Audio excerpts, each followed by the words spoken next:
Greetings in the name of the Most High Jah Rastafari. This is the girl Jen, Sister Jenny, Auntie Jenny.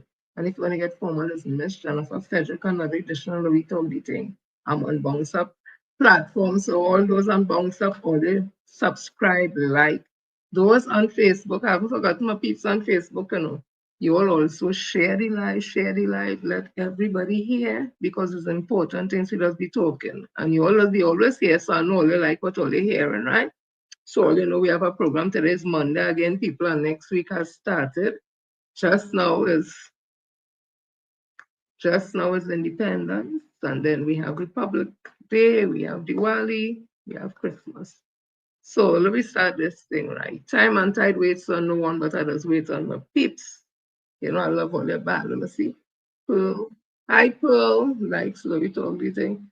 Oh my goodness, Pearl, thank you so much. So let's start this thing right now.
I know the pledge.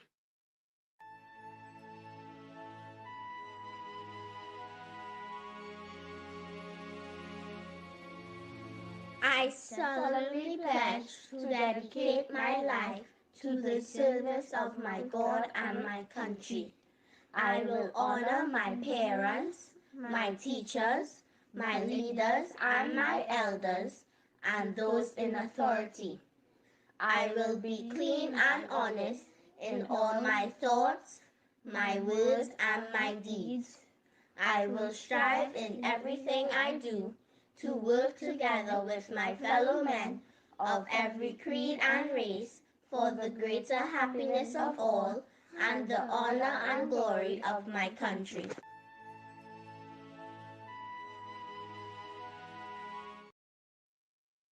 So people, you know, as I say, we have a program here, so we start one time because have plenty things to talk, right? All you love one today and all you want to miss this one. All you really don't want to miss this one. So I'm seeing here young brother, big link. Young brother is doing a lot of good things. I'm so happy for him. Hope he keeps his head on and don't get carried away by the glitter and the fame. Yeah, I hope he still stay grounded while he keep going up. So this is local soca sensation young brother. I take on a ton. I can with Ahineton Lewis, I think that's how you pronounce his name, says he's humbled and excited by the latest remix of his hit song, The Greatest Ben Over. Take it easy. Take it easy, I will do the work. You don't have to wind up this. Yeah.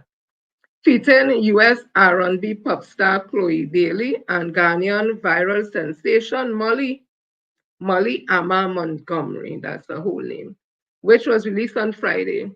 Already billed as the summer, this remix continues its global appeal as Chloe and Molly lend their uniquely different melodic approaches to the sun-kissed Big Links rhythm, produced by TNT hitmakers Full Blown Entertainment. If only know who Full Blown and them granddaddy is, but I ain't gonna say nothing yet. Billboard Hip Hop Channel page on Instagram dropped the exclusive story of Young Brother new remix this past Wednesday amongst trending reports on Big X that plug new collaboration, the Kingpin bowling trend, Drake and UMG ongoing legal battles, Eminem latest rap challenge and Tiana Taylor live stream from the House of Flowers series set, Papa. So yeah, wrong there with all them big names and them big players. Speaking at Overtime Media on Thursday, young brother said, the excitement surrounding the new remix is very humbling. I mean, I worked very hard, I expect great results, but I really couldn't predict all of this happening so quickly as it is. So I give thanks to God for that. As I always say, God is good all the time, and all the time God is good. I just add in that part. That all the time God is good. I had the pleasure of meeting Chloe in Barbados, and I also met Molly in Jamaica for Reggae Sunfest. And I found them both to be calm and cool, just like me off stage. That made me feel good to be able to talk with them individually and hear their background stories and realize they are humble, hardworking people just like me. I must thank them both for getting on board this train and doing the remix with me to take soca to new levels, helps to make our music and culture, help to share our music and culture with the world. With over 20 million streams plus 92K TikTok and counting, the female powered remix drops just in time to take the UK Carnival season by storm this month and is accompanied by an official music video that was also released on Friday, complete with scenes from Barbados crop over. Our festival echo is global appeal. The visual delivers pure carnival feelings, capturing the essence of the track's infectious vibe and energy. The original version of The Greatest Bend Over was first released in December 2024 and swiftly rose to become the biggest soca anthem of the year. The track momentum was further fueled by Young Brother's electrifying performances during the Trinidad and Tobago Carnival season, where he placed second in the Ultimate Soca Champion final. Media outlets and platforms have also rallied behind the release, with BBC iExtra, Capital Extra, and Spotify, who we be playlists, champion the track. Meanwhile, on TikTok, over 90,000 user-generated video globally have turned the Greatest Bend Over into the fastest growing soca record across the Caribbean. The momentum towards this latest remix follows Young Brother's recent UK tour, where he brought his infectious stage presence to Matt's BBQ Festival on June the 21st, performing alongside fellow Caribbean stars such as Jamaican dancehall dance master and Ding Dong, um, Kimar Christopher and Dwayne Utley, with the newly released visual featuring Chloe and Molly. The Greatest Bend Over, Take It Easy is proven to be more than just a must-play carnival hit and heading steadily towards becoming a certified global smash. So that's some work out there from Young Brother, and I like to read the whole thing. Let me continue. So, you all remember the whole situation with the Venezuelans, with one of the Venezuelan ministers saying something to the effect that Trinidadians are involved with whoever, with guns and whatever, to overthrow, or something to the effect Venezuela and whatever, and they hold them. They had a man, they say it wasn't he, and then which part he was living up in Cedar side, or anyway up there. They say yes, he was there, but then he gone Venezuela. Listen, only had the whole bacchanal. And then the prime minister here talk and tell the people about 10 Venezuela, about something to the effect that, real gangster talk now, in my opinion. Like if they come here, and wherever. And the population had this say. So this was in the Guardian 20 hours ago. Trinidad and Tobago men, Venezuelans, caught en route to collect guns and drugs for local syndicate. Senior police officers say the arrest of several Trinidadian men and a Venezuelan national at sea, who were all allegedly on the way to collect a shipment of guns and illegal drugs bound for this country, is being viewed as a major breakthrough in the fight against crime.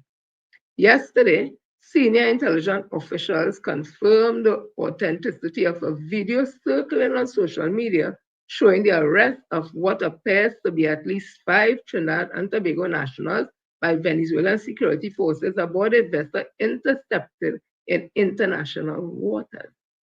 The incident, which occurred around August the 13th or 14th, is now being linked to the broader transnational criminal network currently under scrutiny as part of the ongoing SOE. Commissioner of Police Solicitor Guevara confirmed the arrest to Guardian Media yesterday. My information is that they weren't out there to collect fish. The commissioner did not reveal exactly how many TNT nationals were on the vessel and arrested. Local intelligence officials said the group comprising of TNT national and the Venezuela operated was en route to collect a large shipment of narcotics and firearms destined for Trinidad. The arrest is being directly linked to a broader criminal. They write over the same thing. I noticed a makeup space. I just read that. The Venezuelan national is reportedly affiliated with the international organized outfit Tren de Aragua. According to senior police sources, the locals detained aboard the vessel have been linked to an incarcerated gang leader in Trinidad. The group was intercepted approximately 60 nautical miles off Cabo Codera, Venezuela. Venezuelan officials also seized 3,000 liters of fuel, along with a large quantity of contraband. A video posted on social media 3 days ago showed the suspects being detained and the vessel searched. Police sources said the group has been receiving instruction from an incarcerated inmate in connection with the July 25th, 2019 murder of Vaughn Sandy Mayer, his wife, and 2 associates. The coordinated ambush that claimed their lives marked a turning point in gang dynamics along the North Coast. Since then, remnants of Meyer's network have merged with external actors, including Tren de Aragua operatives, forming a more sophisticated syndicate now targeted by law officials or by local law enforcement. The arrests come to this country.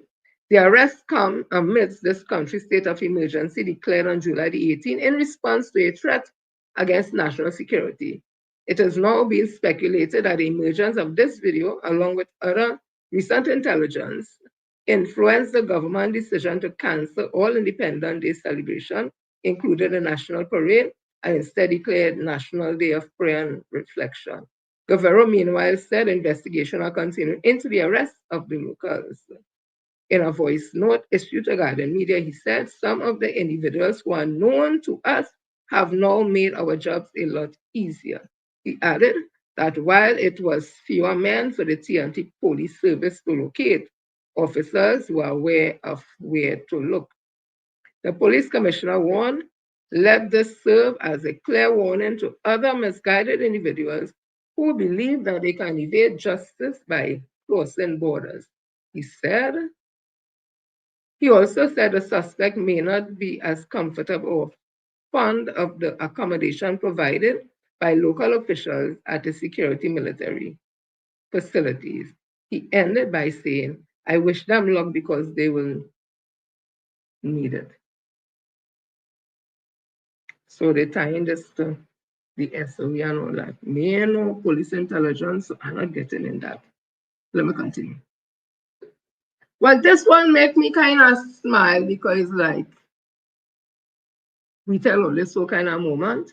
Well, not necessarily only, right? But I remember they form a committee to look into the refinery to see if they could start it back. Because Roche, all of them join up with this UNC government. And I think it may have to do with the fact that they probably feel they was getting the refinery. I just saying, so I don't know. So here it is. 21 hours ago in the Guardian. Refinery Restart Committee reports little progress on plan. There is little progress to report just over a month after a 12-member committee was established to develop a strategy for the Point of Pear refinery reactivation. The committee, headed by former Energy Minister Kevin Ramnarine, excuse me, was announced by Energy Minister Dr. Rudal Munilal during a post-cabinet media briefing in July.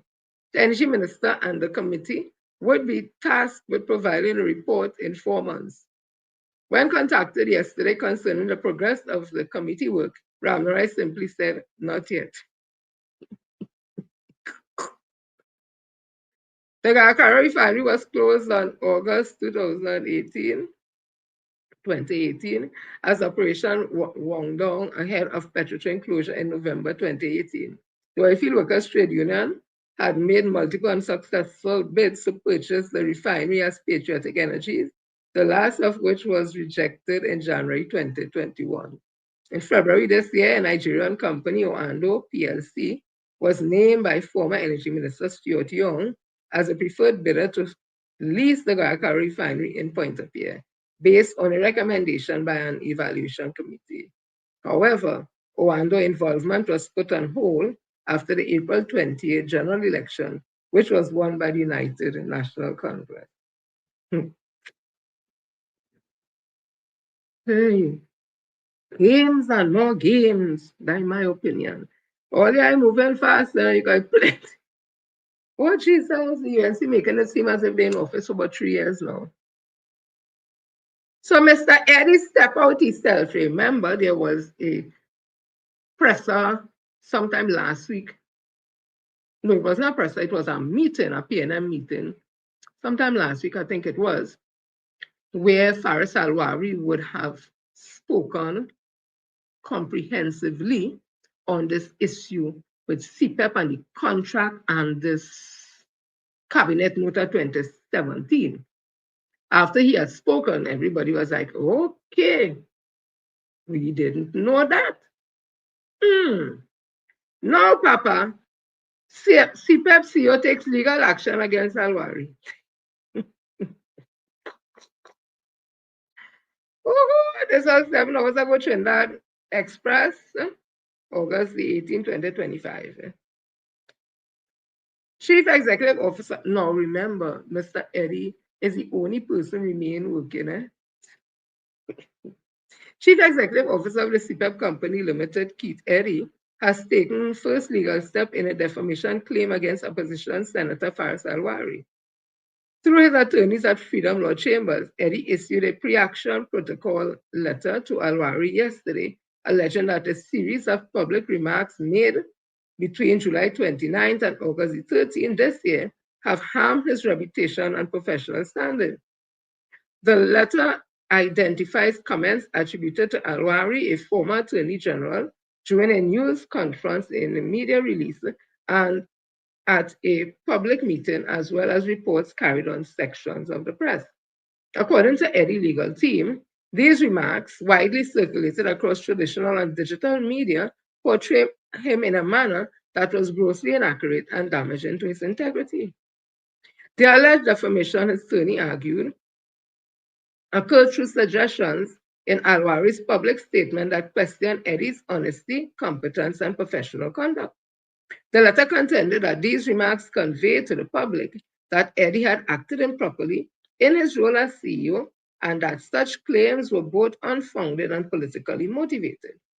Eddie, who has led CPEP since 2022, is a veteran of the local energy sector, having previously worked in senior position at BBTT and the national gas company NGC.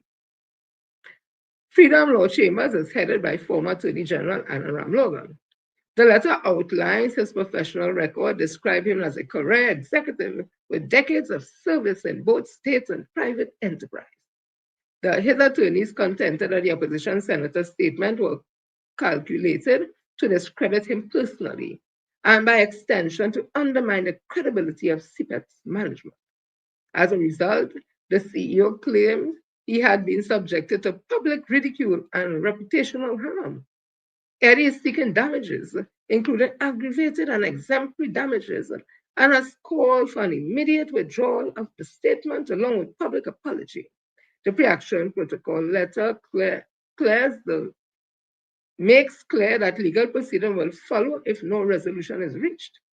Alwari, who was Attorney General and later Minister of Rural Development and Local Government in the last administration, has not publicly responded to the legal threat. The dispute comes at a time when CPEP is under heightened scrutiny. In recent months, the state-owned company, which oversees thousands of short-term workers and contractors engaged in environmental and community upkeep, has faced ongoing questions about governance and contract award.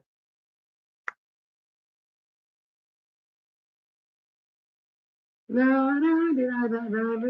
song like good Sesame Street thing, Papa. Let me continue. I just reading. I reserve my comments. So 2 days ago in The Guardian, Cheta Manatu backed Stanya Ground proposal. The Joint Trade Union Movement and the National Trade Union Center NATU have expressed their full support for the government proposed Stanya Ground legislation. No. NUGFW is a part of NATU. There was a name banded about, I think, Christopher Skeet, who is on a board, I think the board of NIB. And, Roger Jetam. Jetam is not recognized by the foreign labor entities or anything, and that is a local thing.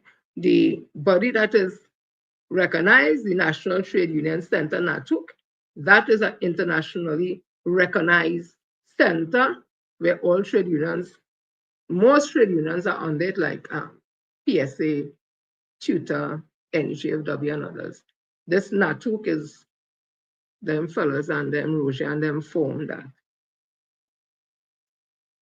So, but JTAM is stressing that for the law to be effective, citizens must have easy and affordable access to legal firearms. And here the BS them talking.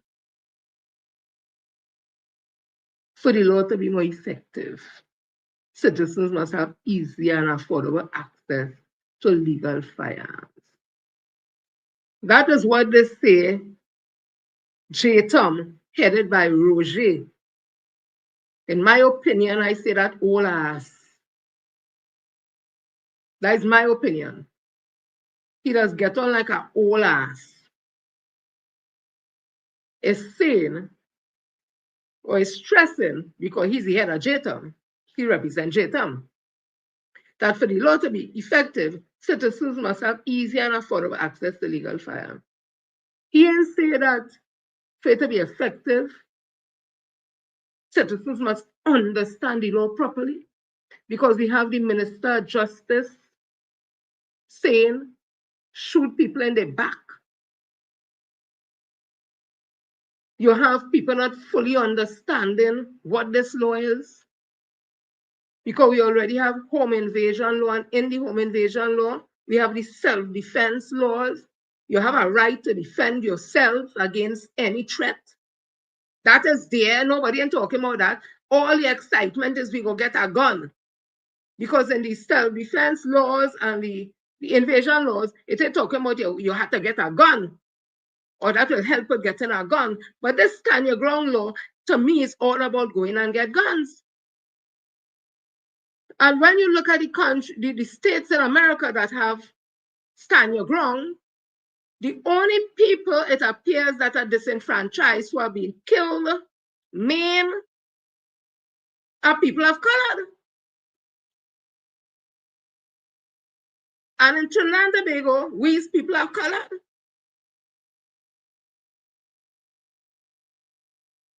So instead of being responsible, because again, I'm saying in our defense laws, self-defense laws, you have the obligation, if you can go to a safe place, you could go, because the Prime Minister said, have a panic button. So if she is not saying that the law, FUL law, to make it more effective is to give out gun properly and all that. She's saying have a panic button. She's giving suggestions other than having a gun. So then it means that this thing open up for other type of ideas, but they only pushing and pushing, and the part they're pushing is about us getting the gun, the FUL license, getting the gun. What about after getting the gun? There are so many things that can go wrong with people who assume they may not be under no threat, you know. And they don't even have to think probably they're under no threat.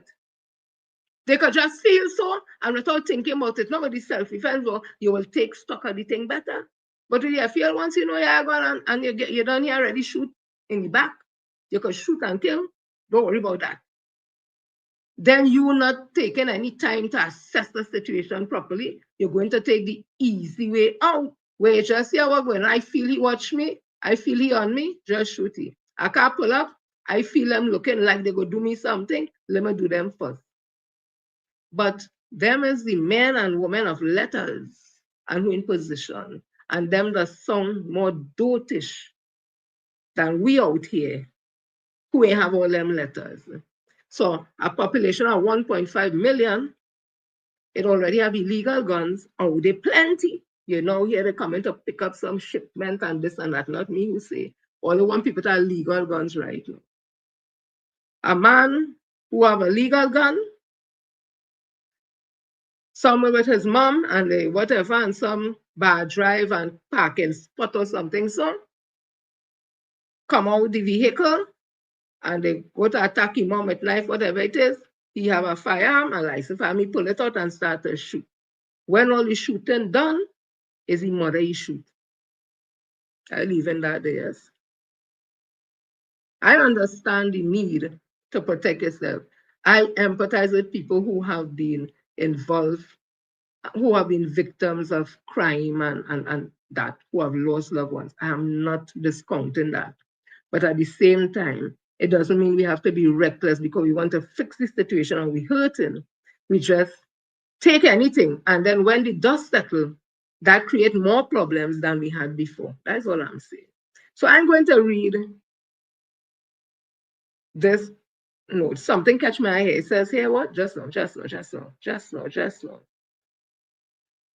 At a consultation with the umbrella union bodies and government ministers yesterday in Port of Spain, Chaitan President Ansel Roger said, let me say openly, I support 100% this bill in its entirety because the criminal knows no bound.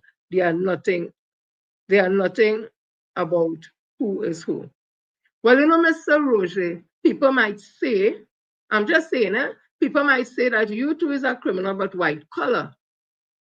People might say that because it's alleged that you just get $90,000 a month from OWTU, you retire, you work nowhere, you have a bargaining unit. Some people might find that criminal in nature. I'm just saying. I'm not saying that you are a criminal. I'm just saying people could say that also. White collar crime is criminal activity also, you know. But again, we look at it as if it's nothing but the stroke of a pen could harm thousands of people faster than some other crime. I'm just saying. I cast no aspersion on you, sir. However, he said, but to be able to make this make sense and make it a reality, we have to correct the imbalance. And I think that's what people would want to know is a quick process to correct the imbalance, to correct the imbalance. And therefore, the process towards achieving firearm must be sped up. And people must be assured that this is going to take place. And once that's in place, we are on the road to progress here. Again, Mr. Roger, your logic seems as if something is there's a space, in my opinion, in a synopsis where the message ain't jumping across properly. Because to me, reading that, you singing as if you were too right. That's my opinion I'm giving. You're singing as if you're not too right. The way talking about it. Because ain't no way you said you must balance it. So everybody must have FUL, must have a firearm, and that's how we got combat the criminal, right? That is your answer to it. But again, I'm just saying, I remember Minister Stewart, when he was a minister, spoke about your company, where you all submitted, is alleged, false documentation saying that some company was crediting you all how much millions of dollars US for all it to put on thing for the to buy the refinery. And when the investigation was done, it is alleged it ain't true. So probably you need to take what you say with a pinch of salt and just ask. You know. So a call for easy access to firearms was a common one from the trade unionists. However, Homeland Security Minister Roger Alexander advised that the laws does not mandate that only a gun can be used for protection. Oh, Jesus. You see the confusion? Homeland Security Minister Roger Alexander advised that the law does not mandate that only a gun can be used for protection.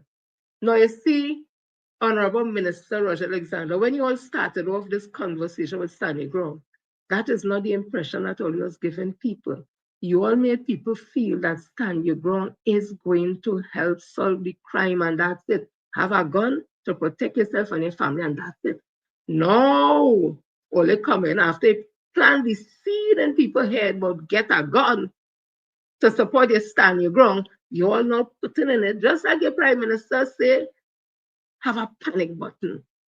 And now you're saying the law does not mandate that only a gun you could protect yourself or you can use for protection. He also cautioned that the firearm cannot be just given without the due process and consideration for the person's mental capabilities. You see what I tell you?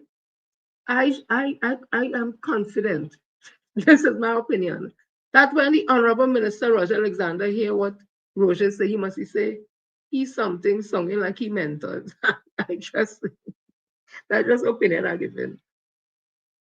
Meanwhile, Roger sought to dismiss what he called fear-mongering by the People's National Movement that legal firearms will be used to kill people of a particular race. No, that is not fear-mongering, you know. You remember the pundit in Arangua said that it's youths from the East-West corridor who are targeting Indians in Aranguez. He said so without no data from the police, without no evidence, no information. And we know when they say urban youth from the East-West corridor, they're talking about African youths. So the PNM ain't too far from what they're thinking. You know, not only that, I remember the SOE, where they only lock up 9,000 African youths, it wasn't Indian youths, you know. So I thought about what the PNM is saying. That is so far-fetched, you know. Okay. But I continues. So you see this question about people looking like me, that is putting race into the element of me saving my life and my life of my family.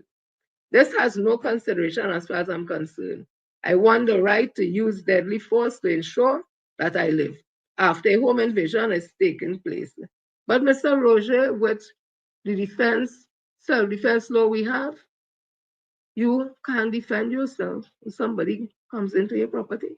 So I don't see where's the issue. Roger and someone like it too right, no? That's just my opinion. Da, da, da, da. I want the right to use deadly force to ensure that I live after home invasion has taken place, or that the criminal will know that everybody else has a right and that itself will present a type of different coming into people's home. Roger also had a message to attorneys who will seek to represent the alleged criminals in these instances. The Minister of His Justice, is it? Isn't he a criminal lawyer, Mr. Roger? So are you speaking to the Minister of Justice? And to those lawyers who defend the criminals who come into your home, we also want to send a message to them that the criminals have no right having invaded my home. However, there was concern expressed by Clifton Simpson, the first Deputy President General of the National Union of Government and Federated Workers. Simpson said people may be overzealous, using the law as a shield, and may attack trade unions and may attack trade unions for protesting near their property. We have known to go by people's home and protest, and did the legislature anticipate such an event may take place to protect trade unionists doing legitimate trade union work or wrong property at different times. And I'm not only talking about homeowners, because sometimes they hire people purportedly to be security experts who are little eager to please Simpson said. However, he was advised by Roger to simply stay out of the people's property. Go and listen to Roger Simpson. Roger is sounding like if he operated on a full barrel. He not. He not. He not. Because trade unionists don't want people property. When they're protesting or picketing, they'll be walking outside on the pavement up and down. And if the Simpson man say you have a concern, you have a blasted right to concern. Because somebody just standing ground thing, see them walking up and down, says one set of African people, one set of people I'm looking thing and start to shoot like a Western. Don't study Roger. Roger is singing. Mr. Roger not singing like it too well. However, he was right. The law gives you the right as trade unionists, the right to picket, and the right of picketing has nothing to do with invading anybody's property, right? Hey, did Roger not hear the man speak about overzealous? And that's what he means. Somebody might see outside the property and so overzealous with they have a gun and thing and say, hey, move from in front of the place. Don't be walking in front there. And you say you can't stop me from picketing. I have rights to picket once I don't block your exit and your entrances and I'm not making it. You want to move from in front of my place? All right. Spin inside and come back out and say, okay. Okay, go ahead. Lord have mercy. Let me continue this thing, Papa. So all yeah.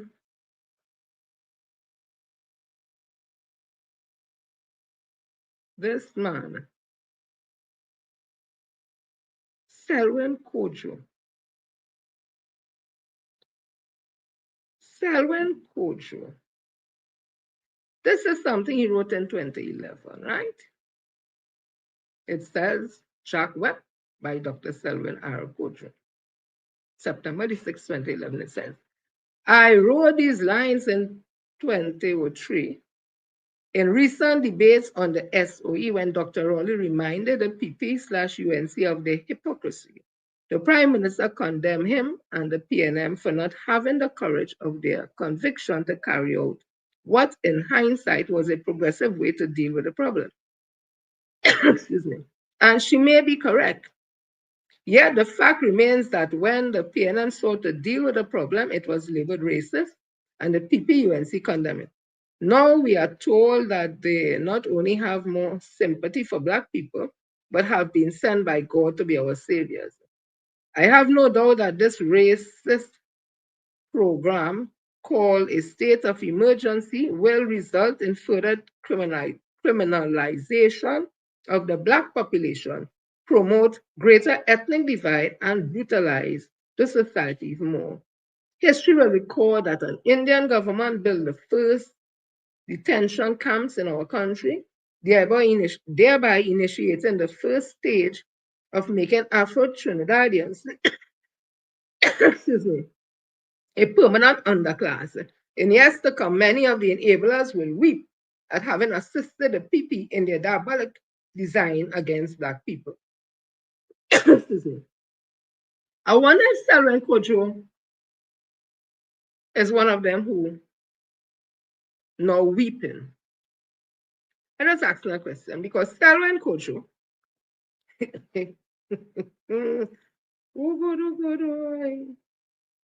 Selwyn Kojo has now been made, along with being on the board of CAL, he's also on the board of UTT.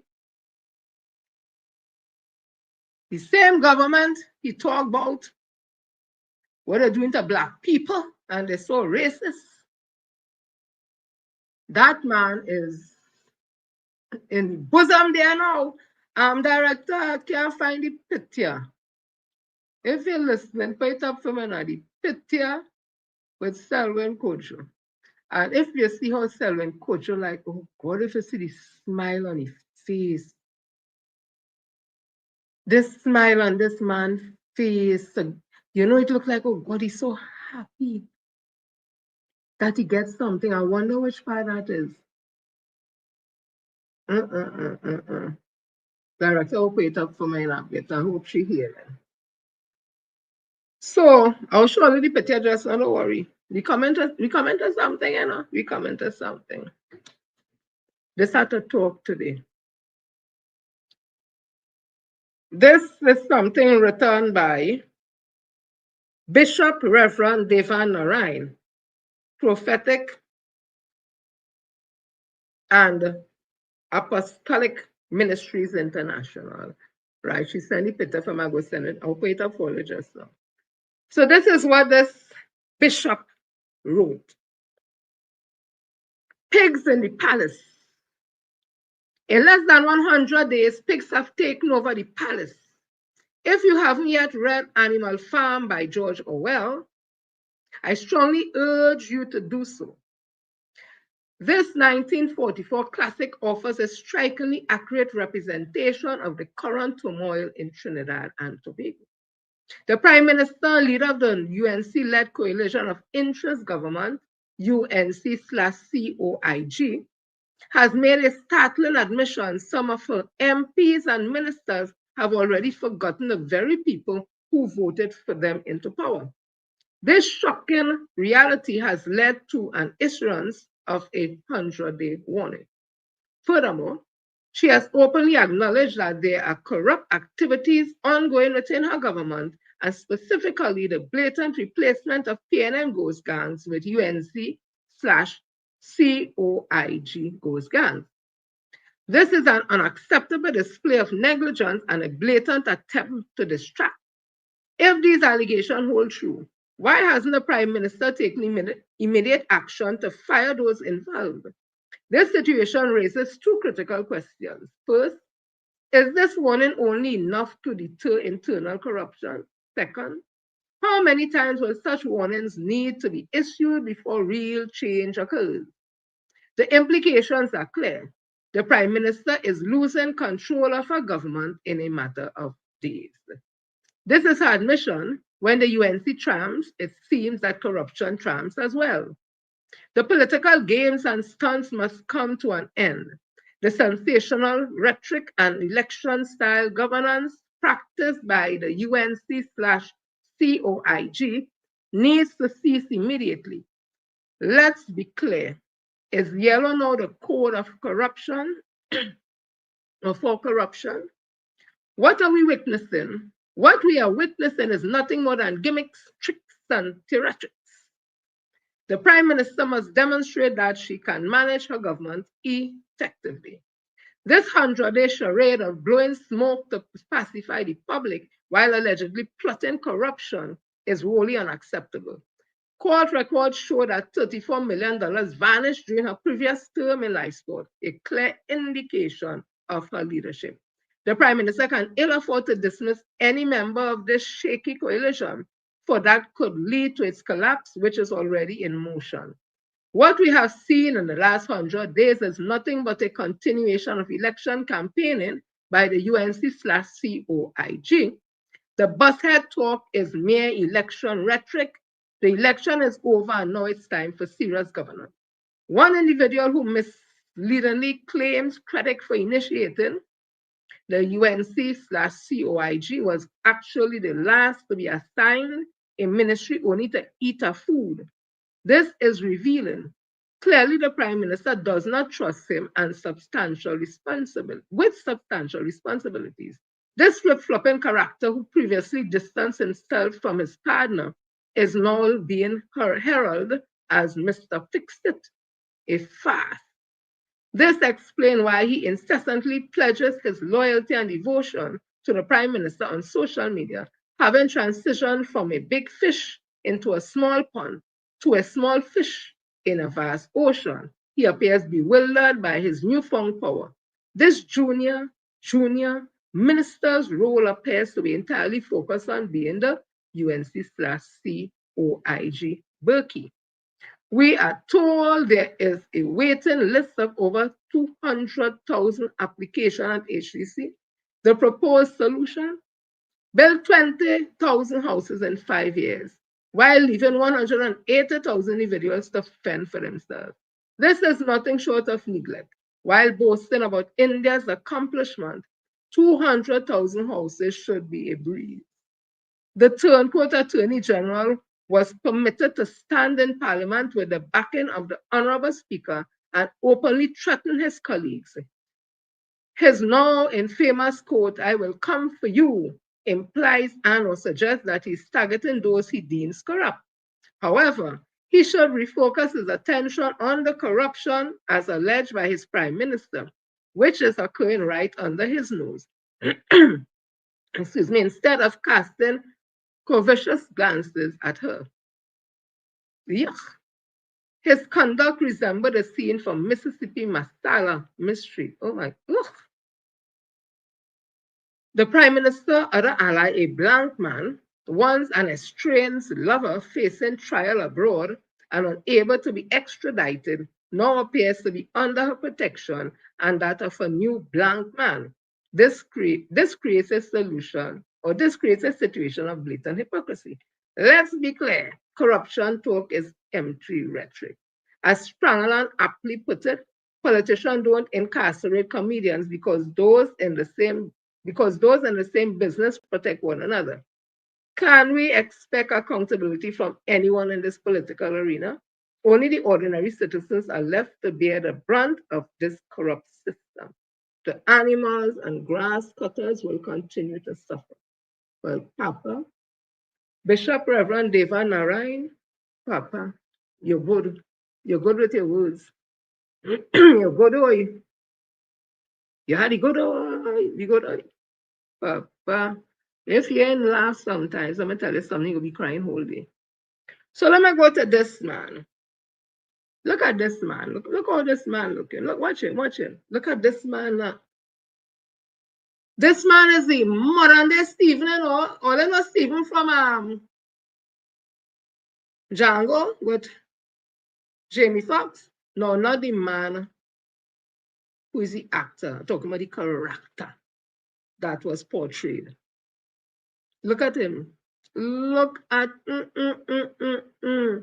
like he reached, he's so happy. After he saw kind of thing about the UN, see how they corrupt and they don't like African people. Look at this man, look at him. Selwyn Kojo, you shameless, yes. You ever do the report for the people and them when you talk about the in Mount Hope when they were discriminating against children of African descent to go into medical school? You ever do the report they ask you to do? So I read this, I saw this by one Mr. Michael Edmondiani. I love to read his post. It says, Master Day done or just rebranded. Professor Selwyn Kojo, I just call him Selwyn, in my opinion, took his final bow in the Express this week, and boy, instead of a quiet goodbye, he dropped a full-blown hymn for Kamala Persad-Bissessar. The woman isn't just prime minister anymore. According to him, she's mother of the nation, stick-fighting warrior, messiah of the grass cutters, and revolutionary on par with Eric Williams himself. Don't make me start to really. Eric Williams stood up to the British Empire. Kamala stood up to a ballot box. Elections are not revolutions, and no amount of calendar references can turn CPEP contract into salt of the earth. But this is where Orwell would tap you on the shoulder. Be careful. Again, Animal Farm. I already had to read that book, honestly. Once words stop describing reality and start creating it, you are in trouble. When Bust Your Head is baptized as ancestral philosophy, when a political party starts calling itself the bowels of the wretched of the earth, and when opponents are reduced to unconscious blobs, you are not in democracy anymore, you're in a cult country. If my tongue did slip there, although I don't know what I was going to say. And the optics, let's not play. An 81-year-old professor, fresh off two plum balls appointment from the UNC, using his farewell column to crown Kamala as Maya Shaki with a cutlass. From Harlem to Harvard to the Unit Trust Corporation, that's the man arc. From liberation talks to loyalty oath. Massa they done. Yes, but Massa now wears a yellow jersey. What really stings is the selective memory We are told to forget camera record. The 2011 state of emergency with its dragnet arrest, the squander and bacchanal of a last government, and the mountain of debt we are still climbing. Forget all that. She's the mother now. And to question her is to look backwards. Like Lot's wife, next thing you know, we'll all be pillars of salt in Rienzi complex. And look at the playbook. It's not just cultish, it's Trumpian. Kamala promising to stand your ground, UNC figures mixing fire and brimstone fear with Messiah talk, imported right-wing populism wrapped in local myth. This is when Orwell ghosts should be shaking the jealousies, when propaganda starts to sound like scripture, when history is rewritten to crown today's leader as destiny. When professors stop analyzing and start blessing, that's when the real danger sets in. So let's call it plain. Kojo's last column is no revolution, it's capitulation. It's scholars' fear will turn into party propaganda. And if we, the public, swallow it whole, then we to become a part of the masquerade. Massa, they done. Careful, partner.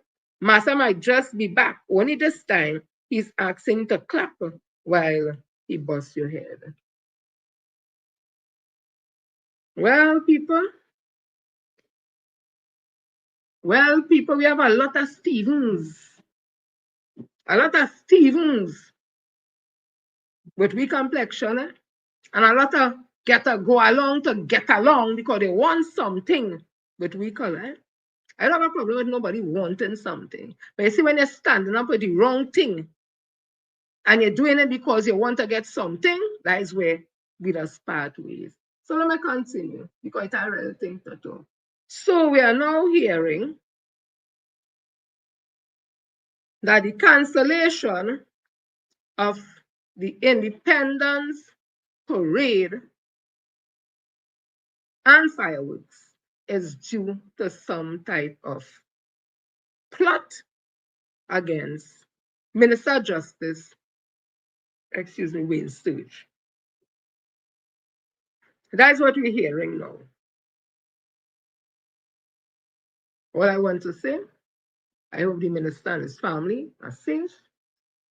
And I also want to say at the same time, I find it very curious because Wayne Sturge was a leading, in my opinion, leading criminal lawyer in this country, very successful, as far as I know, in this country, criminal lawyer. The same lawyers who Roger want to send message to because they would want to defend criminals, criminal lawyers. And I never heard the Honorable SC Wayne Sturge having the challenge he having now. Now he's a minister. And this is the threat he getting. I don't understand it. When he was a criminal lawyer, I never hear he had that issue. Now he's a government minister. Listen, this thing is confusing as hell. I just asking like everybody else. I want to know. We want to know. We want to know. We want everybody to be safe. We ain't wish nobody no ill will or not. We trying to understand because every day the talk changing. The talk changing. It start off with the prison, and then they say they get the prison, they get it under control. The SOE continue. Now they canceling the Independence Parade and fireworks and all this time. Because of some threat to the Honorable Minister. Now, if they stop with the fireworks, because the fireworks is a very traumatic thing to a lot of people, especially those with animals, hospitals, babies, and all that. We hear that. I hear there's something called a silent fireworks. That is the one that don't make no noise and it just see the light, whatever. All right? So let's just say the fireworks part. What you stop the parade for? The parade don't disturb nobody. In fact, I have been to several parades and the hood be bawling and excited as hell as them little children and them. When they see them police back on them, they'll be going mad. The police and them that stop put them on the back, they just take picture, they just go up on the truck. They oh God, them little children, oh God, all this Christmas Grinch. Or they take that from them too. All they done fire the parents already. 10,500 parents. plus the next 5,000 here and the next how much they will let them fire them. They don't have money to pay the rent. They don't have money to buy books. They don't have money to buy food. They don't have money to pay the bills. They don't have money to pay courts. Nothing, nothing, nothing. And the little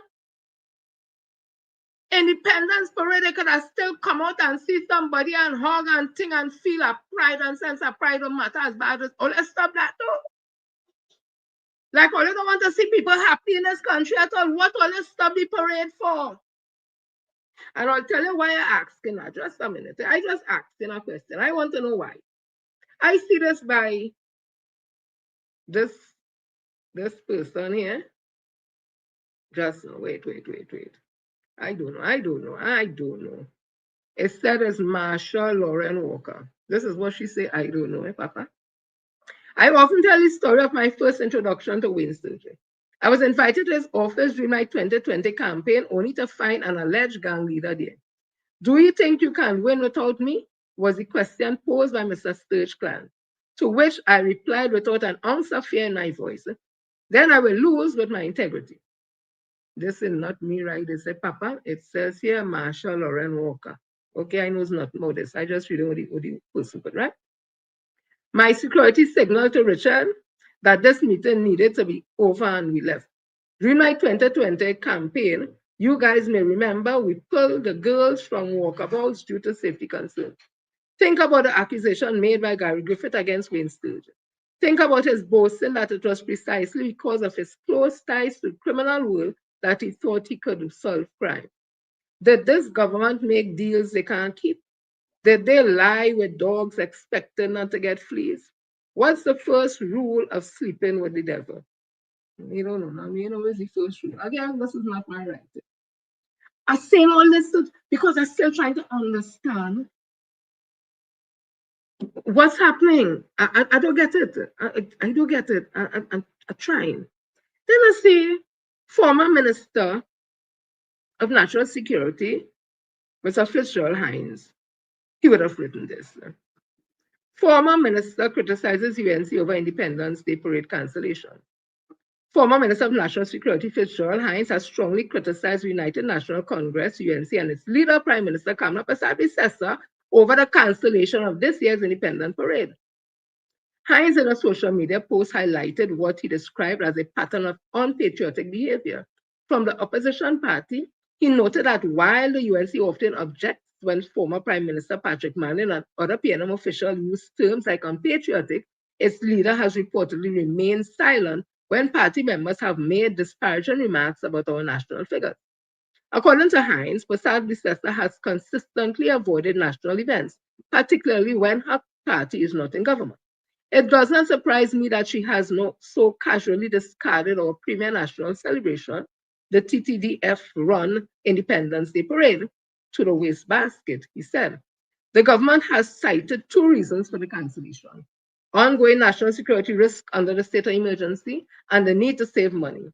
Hines dismissed both explanations, arguing that the SOE targets a specific criminal syndicate with no threat to law-abiding citizens. He questioned why the parade, which involves the TTDF, TTPS, TTFS, and TTCF youth, amongst others, should be cancelled if the general population is not at risk. Regarding financial concerns, Hines noted that the parade typically costs around TT 1.5 million. He pointed out that Persad Bissessa's current administration had the largest cabinet in the country's history and argued that the government could absorb the parade costs without difficulty. Hines also questioned the Prime Minister's decision making, referencing past appointments of controversial figures and suggesting that personal or health reasons might have contributed to the cancellation. Some say she just cannot make it in the sun, the heat, and the excitement of our 63rd independence celebration, he said, citing health challenges like diabetes and kidney problems. He concluded by urging the Prime Minister and her government to come clean with the public, reconsider their position, and reinstate the parade. This national event is needed now more than ever, and we badly needed national stability, pride, and hope, Hines stated. He called the replacement of the parade with a day of prayer preposterous and encouraged the government to implement practical measures to support citizens, including reinstating CPEP contracts, reviving the Revenue Authority, and bringing back the independence. Now, I am one all for prayer. But all of a sudden, the love prayers in this country. So when the former Commissioner of Police, Ms. Ulla Christopher, said we need to pray, they drag the woman here, there, everywhere. When Dr. Rowley, as Prime Minister, had the whole their prayer service at the diplomatic center, what they say and what they didn't say and they didn't say and they didn't say. Now they're canceling the independence for a day of prayer. Prayer without works is dead, you know. And just the same as hope without works is dead. So we have an SOE. You all say you are having success with the SOE. And the SOE is to target particular grouping of people that always say only no, which have nothing to do with we. So why will you cancel the Independence Parade? I'm talking about the parade. Because in 2011, the UNC had an SOE in 2011, and it was declared on August the 21st.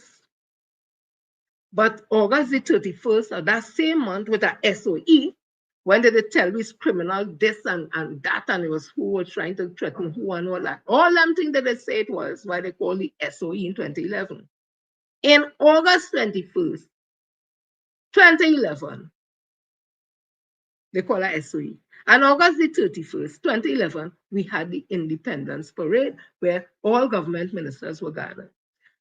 And coming to think of it again, I listened to the press conference by the opposition PNM, and MP Embert said something, and it resonated with me. Yes, I think he said it. He said that the UNC does have the Monday night forum all over, wherever. All of them there.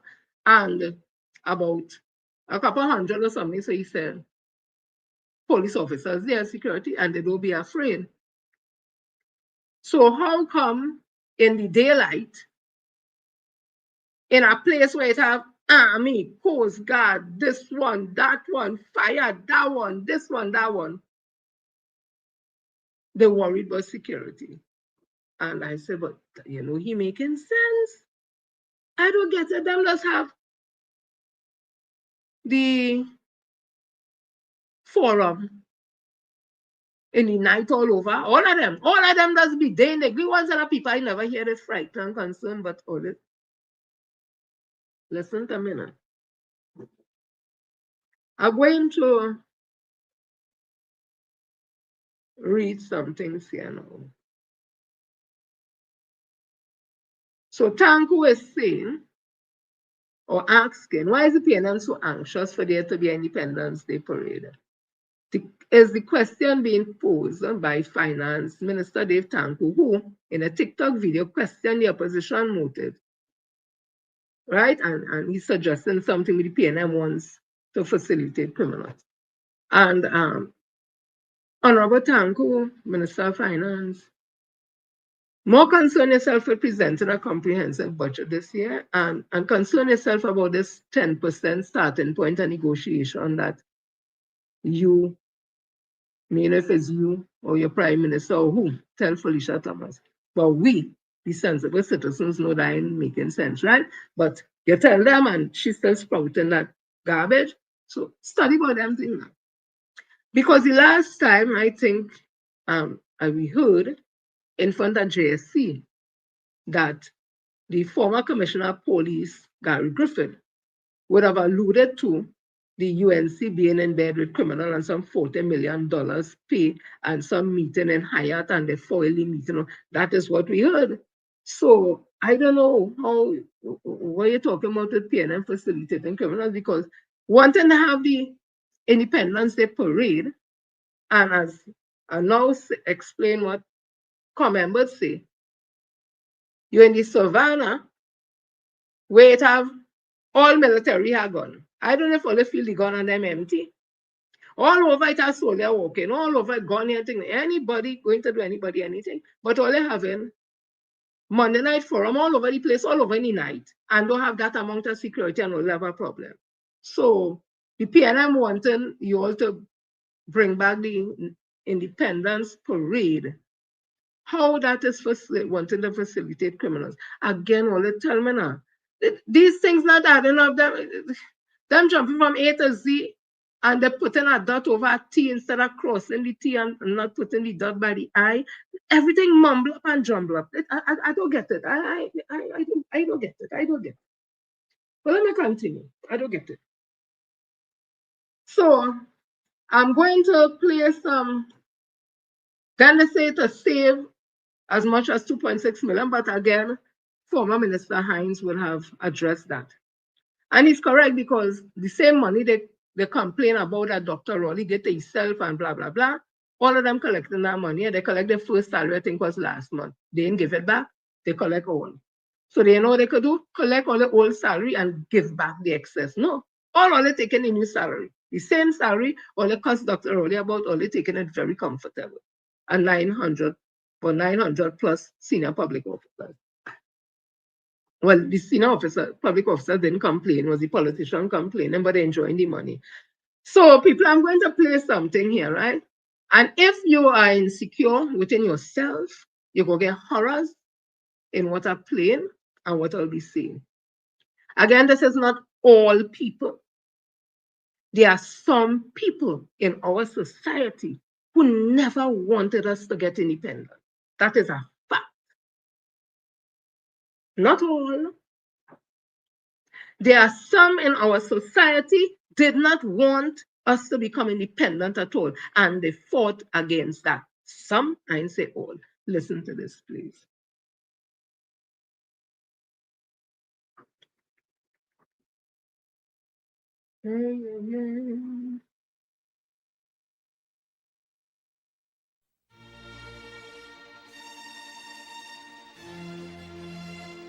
Sir Ellis Emmanuel Innocent Clark, TC, GCB, GCMG, was the second and last Governor General of Trinidad and Tobago and the first president of this twin island state.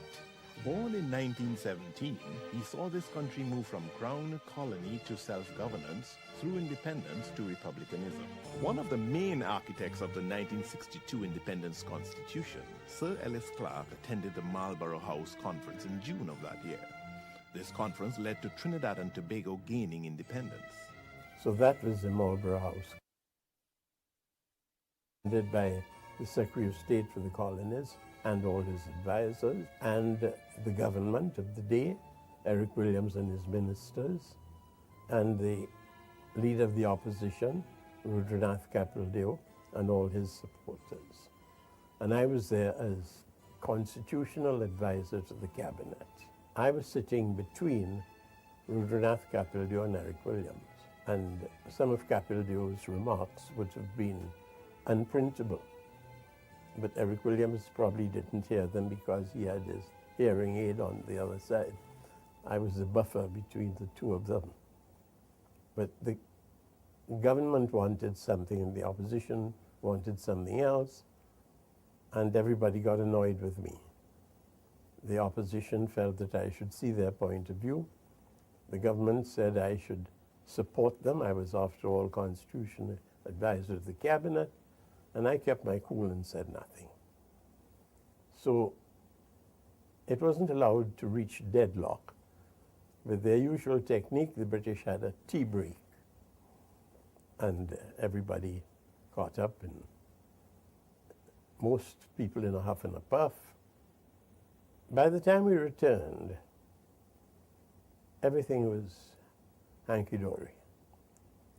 Apparently, Bill Williams had said to Rudy Kapildeo, "Look here, we are the only two intelligent people here. Why can't we settle it?" But the others. And Kapildeo said, "But of course." And we had hardly anything more to do. The conference was virtually attended prematurely. That was the dramatic closure of the conference. Now, While that was happening and they went up there, this is what was happening in Trinidad. The Special Branch Monthly Intelligence Summary for May 1962 reports on the racial, religious, and related matters as followed. The Indian Association of Trinidad and Tobago, IATT, held several meetings during the month for the purpose of raising funds for financing a four-man delegation headed by Jang Bahadur Singh, president of the association, to go to the United Kingdom to protest the draft constitution for independence. At one of these meetings, Kenneth Lala, a member of the managing committee of the organization, advocated civil disobedience and urged members to be ready at a moment's notice to march. Other speakers, including H.P. Singh, Secretary and Public Relations Officer, suggested that they should resort to violence if the wishes of the associations were not granted. The IATT, that is the Indian Association of Trinidad and Tobago, has formed an action committee, allegedly for the purpose of planning acts of violence and sabotage, as well as training men for this purpose. It is reported that Conrad Gonzalez, a Trinidadian whose occupation is given as an engineer, was appointed as field organizer of the committee. A report indicated that on the 25th of the 5th, 1962, a decision had been taken to attack police stations and bridges and Negroes residing in areas where there was a predominance of East Indian origin. This was not implemented, however, because it was subsequently felt that such action would have been precipitated, especially as Dr. Rujanat Capeldio had said that he was confident of success in his talk in the UK. So that is what the Indian Association of Trinidad and Tobago, headed by Kenneth Lala, H.P. Singh and others, Jang Bahadur Singh, they were planning to commit terrorism against African people by damaging police stations and bridges if they didn't get the way. And what was the way? As Rujanat Capeldio, who was the opposition leader, the DLP, wasn't able to stop, if he wasn't able to stop the draft constitution of independence of Trinidad and Tobago getting its independence from the colonial masters, they were willing to do that. And you heard Sir Ellis Clark, who became our first president, was it?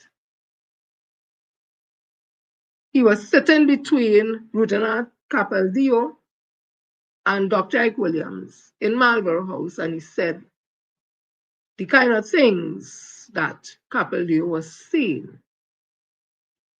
It wasn't complimentary at all, and everything break down, and they had to go to tea and whatever. People always want to know what was compromised on the balcony of Marlborough House that got Capeldio to agree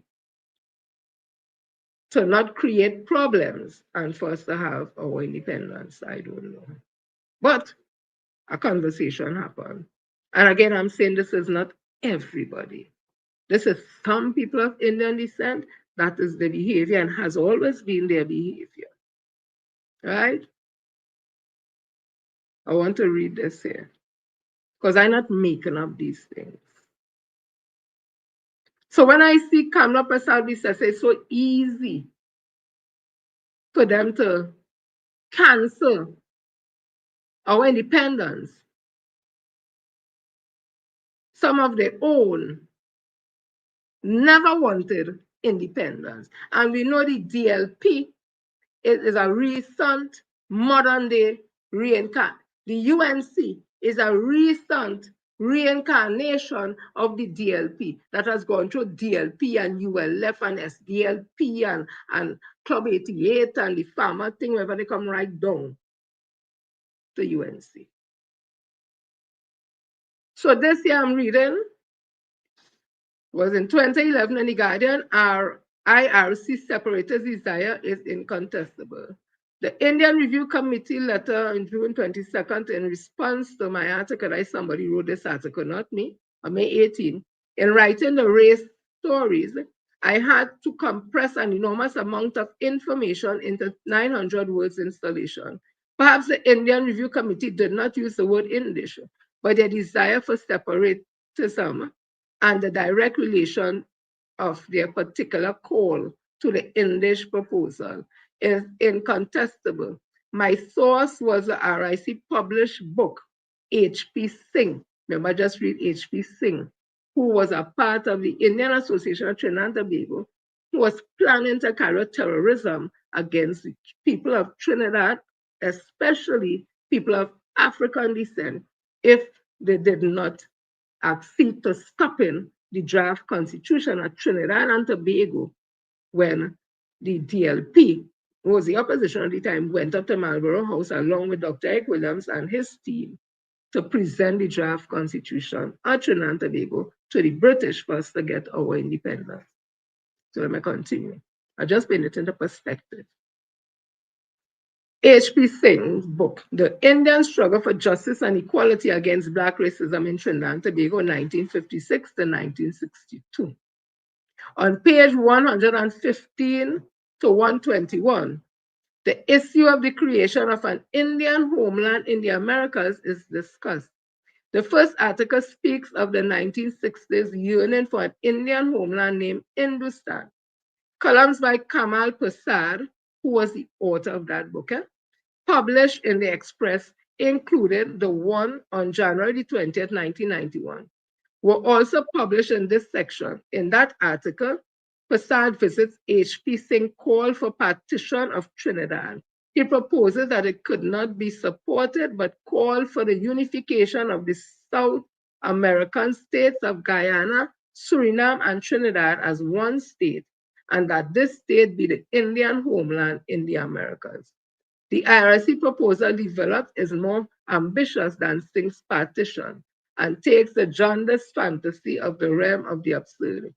Furthermore, the RIC letter to June the 22nd attempts to inject a Lebanese that was not present in the original article, with talks of including other groups and communities who are citizens. However, the data supported a contention that the RIC position and Singh's are functionally identical. Both are separatists. Singh explicitly called for partition. The RIC develops this idea in a call for an Indian homeland consisting of 3 separate independent states, which are populated by multiple ethnic groups and so entirely irrevocably impossible. However, I admit that the RIC did not directly use the word English. Now, this RIC and this English was a group there was a group of people of Indian descent who were living across the Caribbean Bridge. They separated themselves from everybody and they created their own community. They didn't mix with nobody. They felt that they were whatever, superior, whatever, whatever. Eventually, they would have left Trinidad and went to, I think, Canada. They were following the ideals of H.P. Singh. The same H.P. Singh was a part of the Indian Association of Trinidad and Tobago that had formed in Trinidad and Tobago that was under Special Branch's watch because of the racism and the things that they were planning against people of African descent, and also about trying to stop our draft constitutional independence. No, they were part of the DLP. The DLP is the modern day UNC. Again, I'm saying it's not all Indian people. Who garden it fallen? It fallen all the garden because that's all the thinking. Right? Let me just read something else here. And I time it back right back when I come to where they stop our independence. And this is Selwyn Kojo, May the 11th, 2020. I call this Stephen from Django. But listen to what he wrote. And he today sitting smiling like a Jenny Jackass in the same space as the people he wrote this about listen. I was stunned but not surprised by Rudal Munila's letter to Joseph Mandela, U.S. ambassador to Trinidad and Tobago, asking the U.S. government to act against the best interests of our homeland. In his lame excuse, a mere culpa perhaps was, if the United States imposes no sanction against Trinidad and Tobago, it will be because of the action of the United Nations Congress. He said this from Express in May. As Mandela asserted, the US does not need Munilal to tell it where its interest lies. Munilal's letter was not an aberration or a one-man show. It was endorsed by his party. It was a continuation of an irrational Indian fear, hatred of blacks, and a feeling of unbelonging that originated in the 1940s when TNT started its national journey. This fear of blacks concretized itself after the oil field disturbances in 1937. Albert Gomes wrote or writes that after the disturbance, white and near white upper class and middle class all now saw the Negro as the enemy, who not only threatened to engulf them with their blackness, but also wanted to dislodge them from their secure position. And this is in Albert Gomes' book called Through the Maze of Color. In 1947, when India achieved its independence, another sinister side of the racial spectrum revealed itself. Gomes observed that the pageantry of extraterritorial patriotism amongst Indians exceeded itself in Trinidad. More disturbing, India's commissioner involved himself in the political affairs of the island by appointing himself leader of our Indian community and its political council and organizer. Indian separatism was being seditiously fostered by India's diplomatic representative in our midst. Gomes recalled, I was at the time in the vanguard of the efforts to achieve a consensus of all the British Caribbean territories on what has always seemed to me the sine qua non of West Indian nationhood, namely political federation. The divisive activities of Trinidad's Indian separatists cut straight across the ambitions, since Indians were being persuaded that federation will mean their total outnumbering by the Negroes who were predominant in other territories. Kamal Prasad, you hear the name again, and Ashram B. Maharaj observed that the Indian community viewed itself as a distinct and separate community, one nation living in a common space with other nations. It described PNM as the popular Negro movement, the Indian struggle for justice and equality. So that again is the book written by Kamal Prasad, was a book by H.P. Singh. In 1955, when Eric Williams arrived on the political scene, H.P. Singh, an executive member of the Democratic Labour Party, DLP, and foremost Indian nationalist, called him as an Indian hater and the epitome of Black racialism. The separatist and anti-nationalist behavior amongst that segment of Indians revealed itself in March 1958, when prior to the Federation election, a letter addressed to my dear Indian brothers was signed, yours truly, Indian, circulated amongst thousands of Indians. It read in part, if my dear brother, you have realized these occurrences and the shaky position in which our Indian people are placed, woe unto our Indian nation in the next 10 years. On April the 1st, Williams declaimed against this insularity. Just think of that, ladies and gentlemen. An election to bring into being a West Indian nation is fought in one side on the issue of our Indian nation. The Indian nation is in India. It is a respectable, reputable nation, respected the world over. It is the Indian of socialism the India of Afro-Asian unity, and the India of Bandung Conference, of the Bandung Conference. He continued, that is Dr. Eric Williams. It is the India which has just been told boldly by Jawaharlal Nehru 1 week before our federation election. There is no other alternative to high taxes for implementing the development plan. When the people fought for independence, they were prepared for many things which were unpleasant. Now, when the country is engaged in building up its economy and raising the standards of life, people must be prepared to be hit. Like Jawaharlal Nehru was saying that when India would have gotten its independence. After noting the progressive tendency of the Indian government, he declared, that is the Indian nation token, not a recalcitrant and hostile minority of the West Indian nation masquerading as the Indian nation and prostituting the name of India for its selfish reactionary political ends. This then is the danger facing the people of Trinidad and Tobago and the West Indian nation, the deliberate attempt of our opponents to exploit race as the basis of political power. This racial fringe within the DLP that William castigated was not a fragment of his imagination. Prasad and Mahabir described 1956 to 1962 as a period of fear for the Indian community. Independence from Britain meant leaving one form of colonialist domination under the British under the British Raj to enter a period of a far more vicious and racist black neo-colonial domination under Eric Williams and the PNN. If certain conditions were not met by the black nationalists, the continuance of the British rule was a far more desirable option for the Indian community. The creation of an Indian state in Trinidad for the Indian nation was the extreme option available for Indians rather than existence under black rule and domination.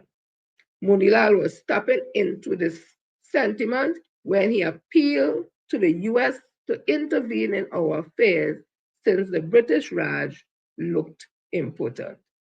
This distrust or absence of a feeling of belonging among certain segments within the Indian community has stymied attempts at national unity. This economists The economists, financiers, and the manufacturers on the roadmap committee can deal with the allocation of scarce, perhaps even scarcer resources amongst the national community. Although these resources may not be distributed in an equitable manner, however, we can never deal adequately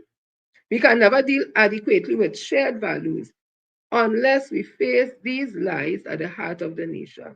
That is why coming to grips with this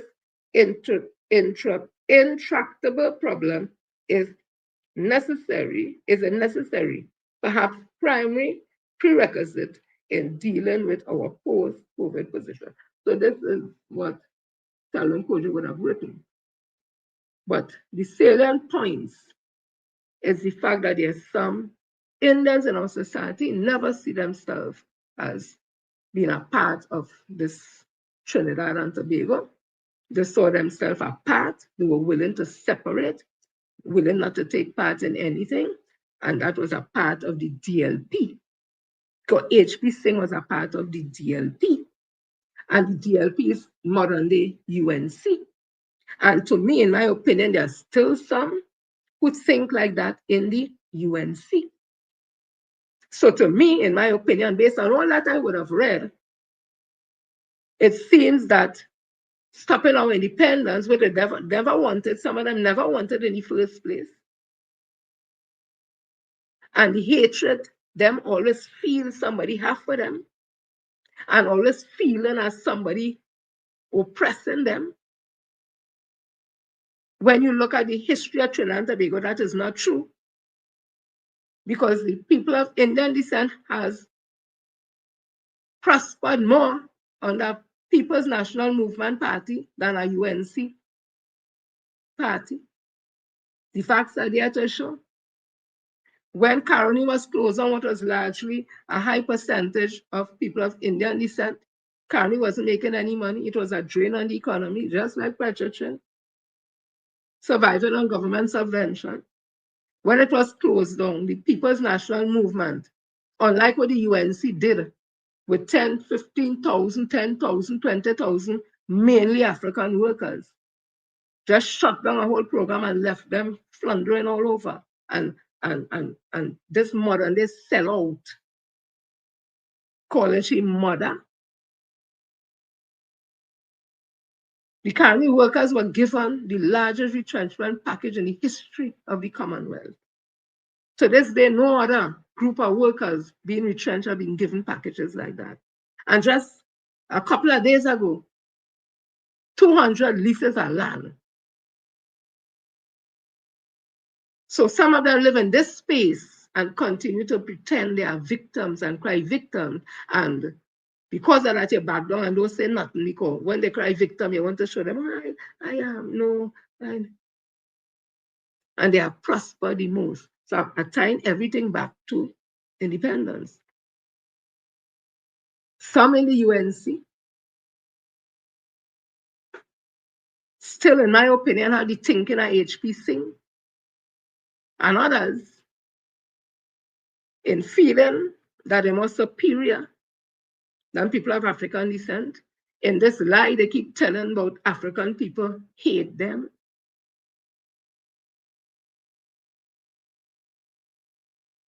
It is so ironic.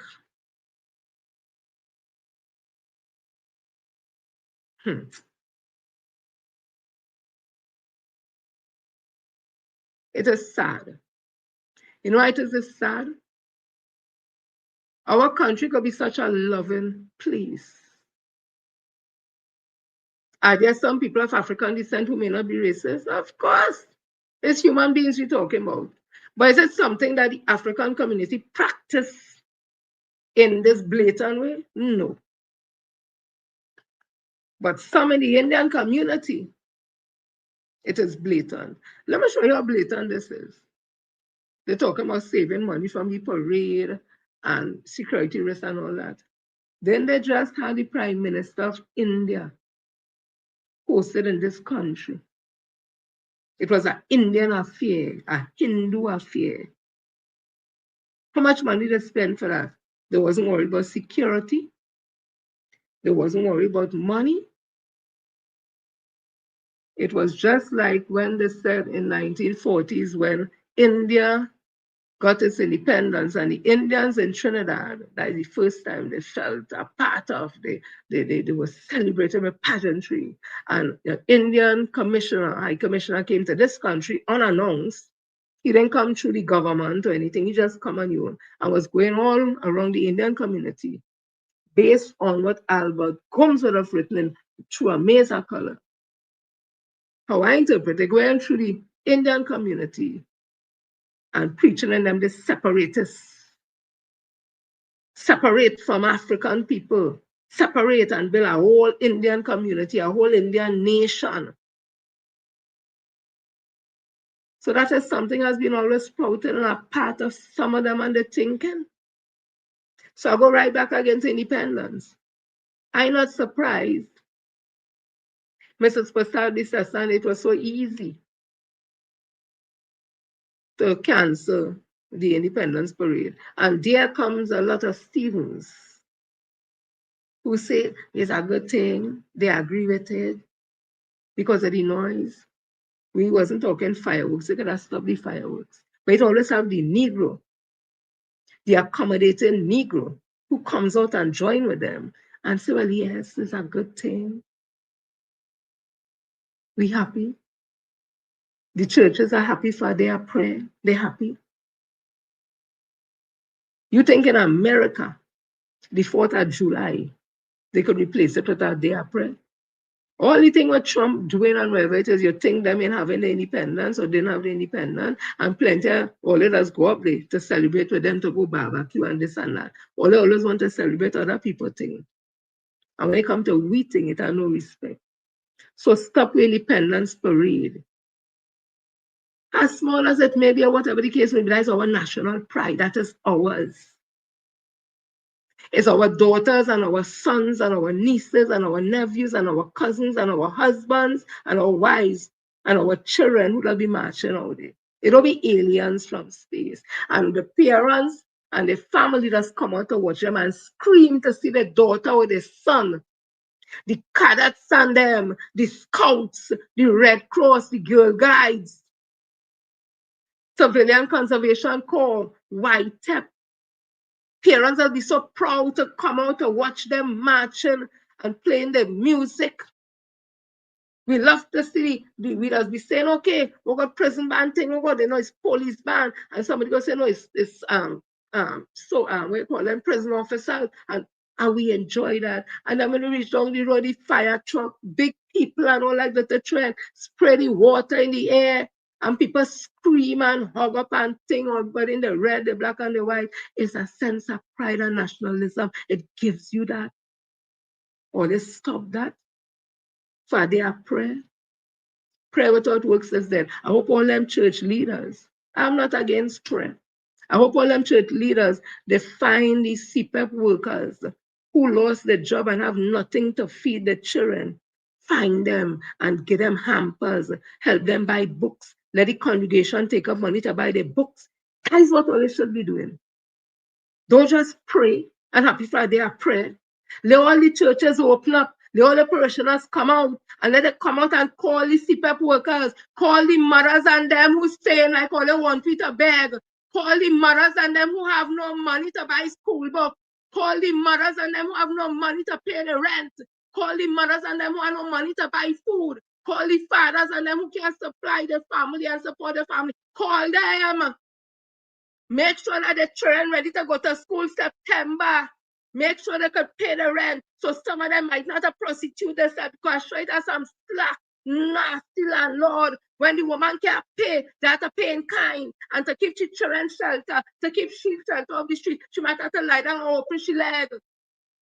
Those are the realities of releasing 10,000 or 15,000 CPEP workers just like that from working. Domestic abuse could increase, child abuse could increase, petty theft could increase, shoplifting could increase, sexual abuse could increase, prostitution could increase. All that is a part of it because when your children hungry, or when you hungry because it's all you say when people ain't working and have money, that's why there's a commit crime. Or you always saying that. When we say poverty is no excuse for crime, all they say we talking shit. Well, now they put 15,000, 20,000 people on the bread line.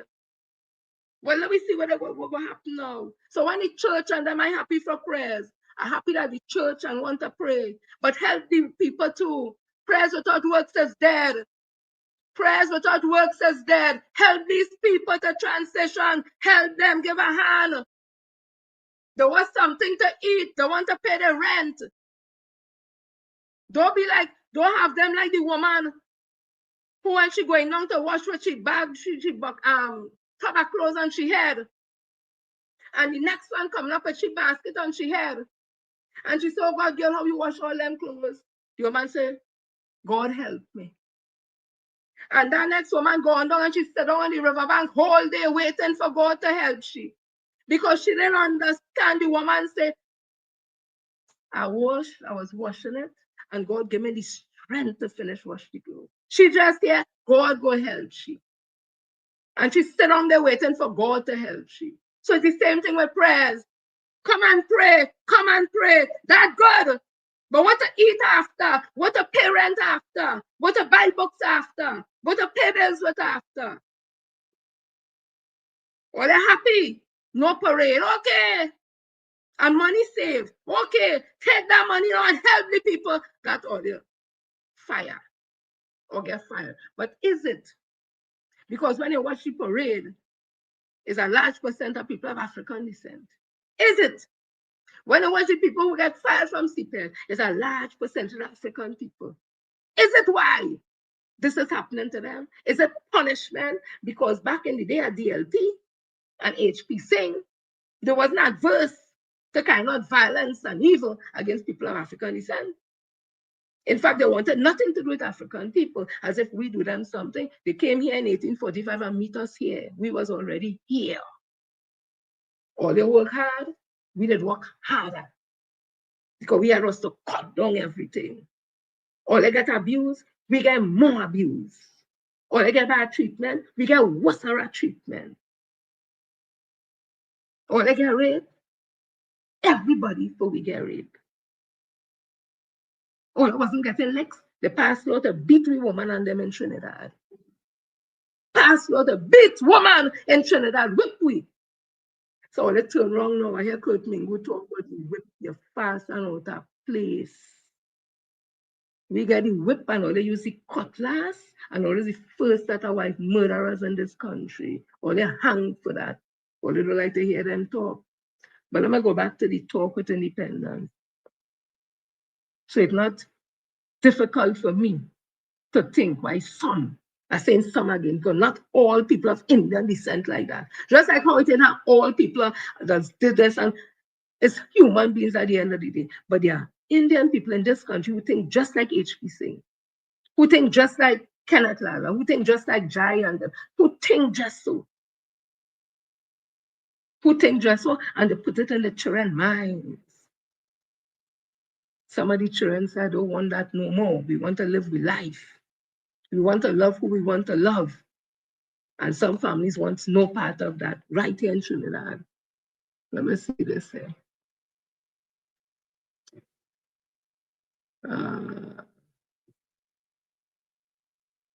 Which part do you think is good?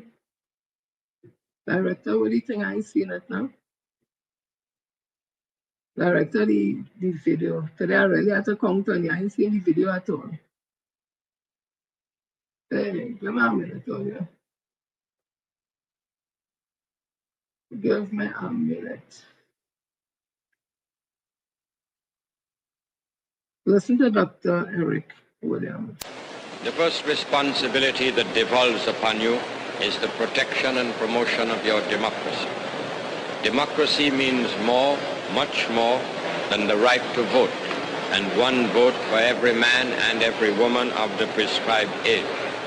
Democracy means recognition of the rights of others. Democracy means the equality of all in the eyes of the law. Democracy means equality of opportunity for all in education, in the public service, and in private employment. I repeat, and in private employment. Democracy means responsibility of the government to its citizens, the protection of the citizens from the exercise of arbitrary power and the violation of human freedom and individual rights. Democracy means freedom of worship for all and the subordination of the rights of any one race to the overriding right of the human race. Democracy means freedom of expression and assembly and organization. All that is democracy. All that is our democracy, to which I call upon all citizens to dedicate themselves on this our Independence Day. This is what I meant when I gave the nation as its slogan for all time, discipline, production, tolerance. Our national flag belongs to all of us. Our national coat of arms with our national birds inscribed therein is the sacred trust of all our citizens. So it is today. Please, I urge you, let it always be so. Let us always be able to say with the psalmist, behold how good and how pleasant it is for brethren to dwell together in unity. That's Dr. Eric Williams' Independence Speech 1962. He speaks about all of us, not some of us. All of us, because our nation he was building. Because that was his vision. That's why he said there's no mother India, no mother China, no mother Africa, no mother Syria, no mother Lebanon. It's just mother Trinidad and Tobago. And a mother don't discriminate against her children. Our first Governor General was a Chinese man, Sir Solomon Ho Choi. Chinese man. So no independence. Listen to what, or the songs of our independence, here the pride and the joy. I'll just play a little clips. That moment your mom sees you on the Independence Day parade.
Yeah.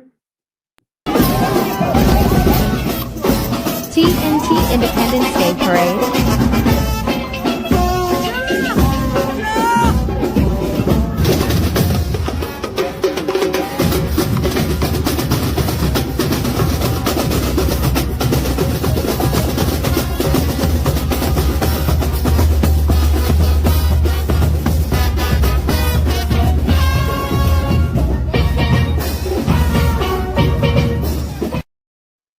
I saw the reprising also. Reprising Trinidad. No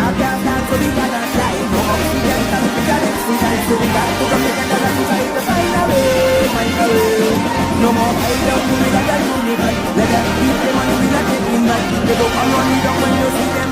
So it is down when you're ready. They will be any man ready to come down. It's a vibe and reception every time into this steel band. Come on, join the line, grab your bottle and spoon. It's a party in the engine. Yeah.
Yeah.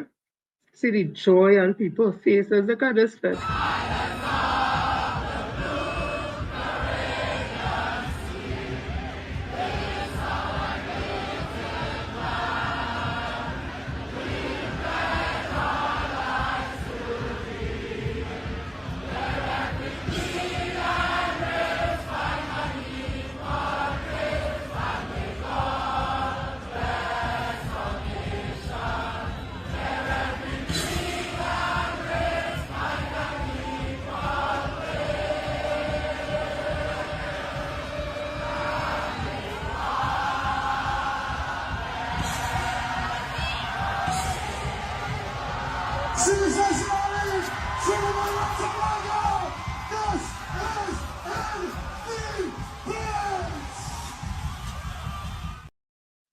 Yeah, they're denying us everything. They're taking away the joy. They used to talk about the pain, they're taking away the joy, little by little by little by little, from the children, from the mothers, from the fathers, that they want to make us beggars in this country. They want to see us grovel in this country. That's my opinion I give in. Well, let's sit down and allow that. We come from a proud people, a proud race. And we equal like anybody else. We deserve to be here like anybody else. We will stand shoulder to shoulder with all races to build this country, and we have always done that. But there are some in the Indian community, and they know that as a fact, has always. And when Dr. Williams spoke about the recalcitrant minority, they make us feel that that was something racial against people of Indian descent.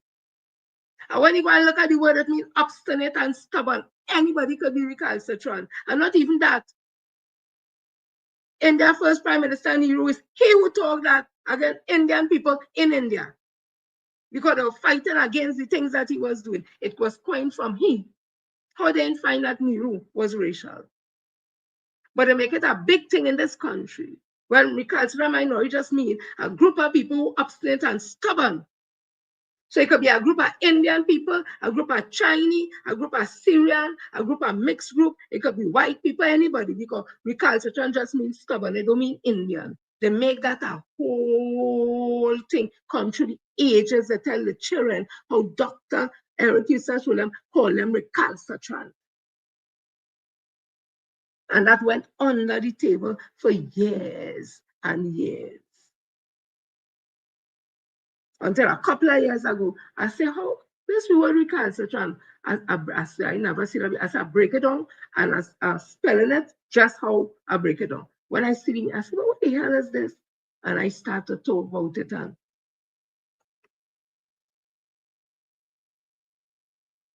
the opposition PNM, as I said, had a conference today.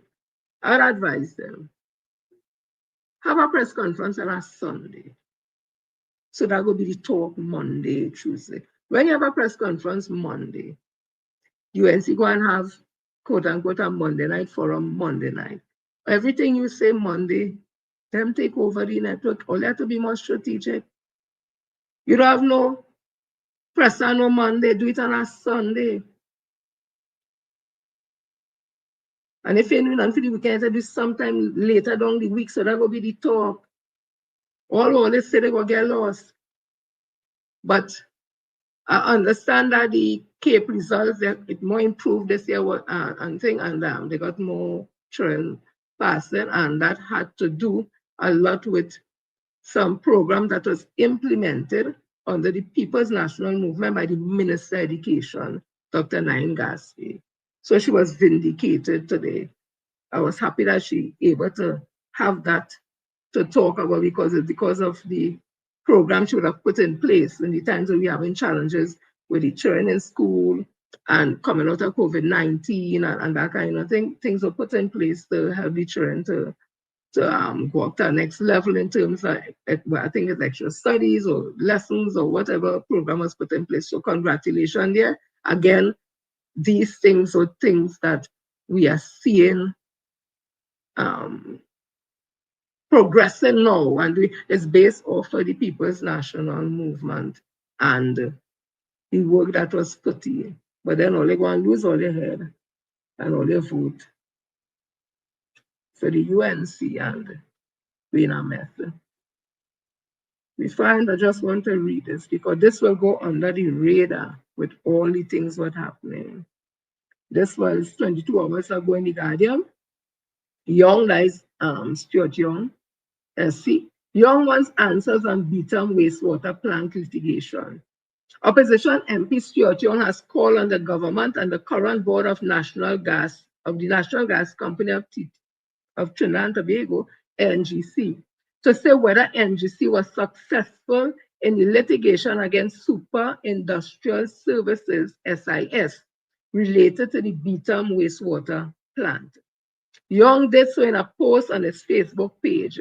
He noted that this particular United National Congress project, 2024 to 2014 to 2015, cost NGC approximately $1 billion in cash, was awarded with significant irregularities, and was never completed. Young queries arose after Prime Minister Kamla Persad-Bissessar at last week Monday night's UNC meeting said attorneys billed NGC $42 million for a single case and warned her government against corruption and inefficiency. Let me read that again. Young queries arose after Prime Minister Kamla Persad-Bissessar at last week Monday night UNC meeting said attorneys billed NGC $42 million for a single case and warned her government against corruption and inefficiency. Young asked via Facebook, has the arbitration between NGC and SIS been decided in NGC favor? Was it found that there were hundreds of millions of dollars in overpayment to SIS for the Beetham wastewater plant? Have awards been made in favor of NGC against SIS? And if so, to what value? Furthermore, when was the arbitration decision delivered? Given the government trust for transparency, I look forward to the provision of these answers to the population soonest. Energy Minister Rudolph Munilal did not respond to Young's queries. However, a top NGC spokesman said NGC will issue a statement on the matter today. In November 2015, NGC ended its March 2014 contract with SIS, and in January 2016, sued SIS to protect assets and recover $400 million advanced before termination. The project was estimated at US $162 million. Arbitration initiated on November 2016 was reportedly ongoing up to last week. This was for breach of contract and overpayment of US $61.5 million, plus costs incurred by NGC arising out of the termination. The Ministry of Finance Investment Division had reportedly said that NGC legal bill for the wastewater plant totaled $47,378,210.28, with claims amounting to US $65.5 million.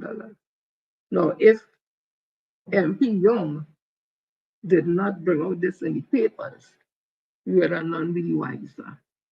So we will be looking out to see NGC responds to these questions on whether or not NGC was successful in litigation against SIS relating to the Beetham wastewater plant. You remember we always say, Mamu get money and he finished the Beetham wastewater plant and went to Panama. Remember, that's a talk we always say, right? So apparently, there are some developments in that area with SIS. So let me see all who here. Let me give a shout out as I wrap up. Let me see. So I'm looking at Facebook here. Let me start from the top. They're real having big conversations. So Emmeline, Hadara, Glennis, Iona, Goody, Sterling, Frederick. Hey, one thing that Frederick is my family, eh? Judy, Cynthia, Anne-Marie, Leon, Glennis, Joyce, Zara, Mona, Merle, Diamond, Trini Jewels, Shireen, Joycelyn, Cheryl, Ernie, Nolda, Gail, Julian Hamilton Sr., long time no see. Who again? Trevor. Who again? Dandy, Bernadine, Andal, Jocelyn, William, Sarah, McDonald, I haven't heard from you for a while. Hazel Ann, who again? Oh God, let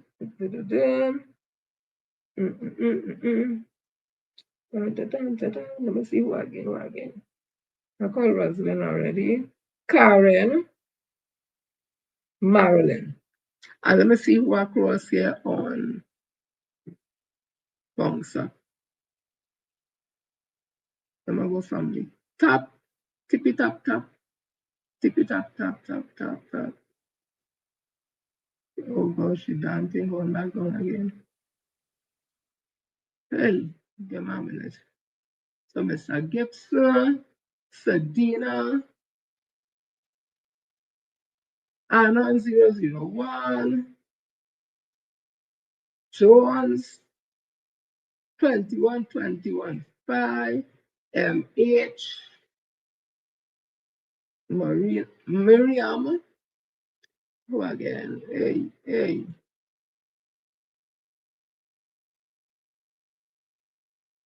Just now, only I'm trying Daniela,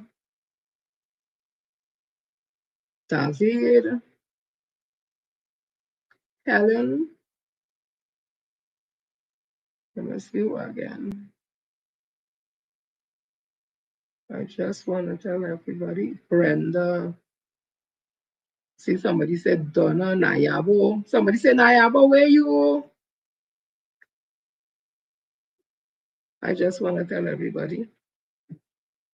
Thank you for always staying locked on, tuning in to Love You Talk the Thing. Thanks for supporting the platform, Bounce Up Central. Also on Facebook, supporting Love You Talk the Thing. And people want to tell us something. Everything I read here, excuse me, it's not my opinion. It's what I read here. But I would have gotten an opinion based on what I read. And when I tie everything together, in my opinion, I am seeing where there may be that same type of thinking like H.P. Singh, Rujana Capeldio, Lala, and others may very well be still a part of some, and some people of Indian descent and their thinking. Because there are some people who hail H.P. Singh as a hero, and Kamal Prasad as a hero for the things they're talking. They don't see nothing racist in that. Had it been on the flip side, and it's African people thinking and talking like that, we would have been made to feel we are the biggest racists and people would have been correct. Because to talk about being in a cosmopolitan country and talk about separating yourself and a nation by yourself and speaking about forming terrorist groups, because that is what it is. If you're going to damage police station and bridges, and that terrorist things to stop a draft constitution of our independence, that Dr. Eric Williams went up to Marlborough House. He didn't go by himself. The opposition went also.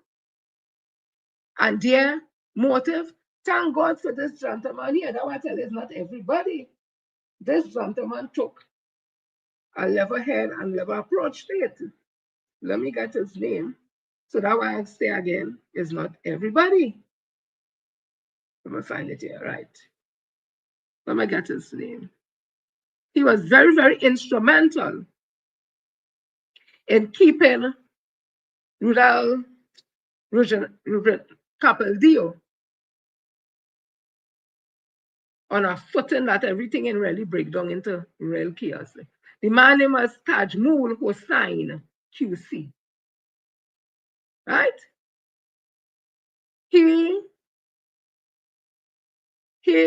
This was a report from 2012. It said that he's the only one alive at that time who attended the Independence Conference in England on May 1962 that ushered in our independence on August 31st, 1962, after Jamaica pulled out of the West Indian Federation and became independent in 1962, right?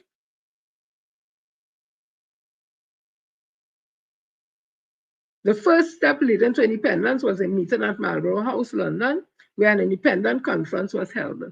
Those taking part were representatives of the government, headed by Dr. Williams, the official opposition headed by Dr. Reginald Capildio, and the independent senators headed by Sir Patrick Hobson. It was at that meeting in May 1962 that Trinidad and Tobago almost lost the opportunity to become an independent nation, while Capildio had threatened to break up the conference and return to Trinidad empty-handed. But it was a level-headed Hossein who was able to stir the independent ship to its safe moorings. At the start of the conference, Capildio, leader of the opposition, the Democratic Labour Party, ranted and raved over issues alleging that Indians were discriminated against and were advocating more equitable treatment, recorded MP Lionel Sukaran, a member of the opposition delegation that went to England to discuss independence. Now, Lionel Sukaran is Faris Alwari's grandfather. Capildio was advocating proportional representation with quotas similar to what was obtained in Kenya and Cyprus. When Capildio, was told that such a plan was an internal matter to be discussed in the local parliament, he persisted in his demands and had to be told people were saying that you are a madman.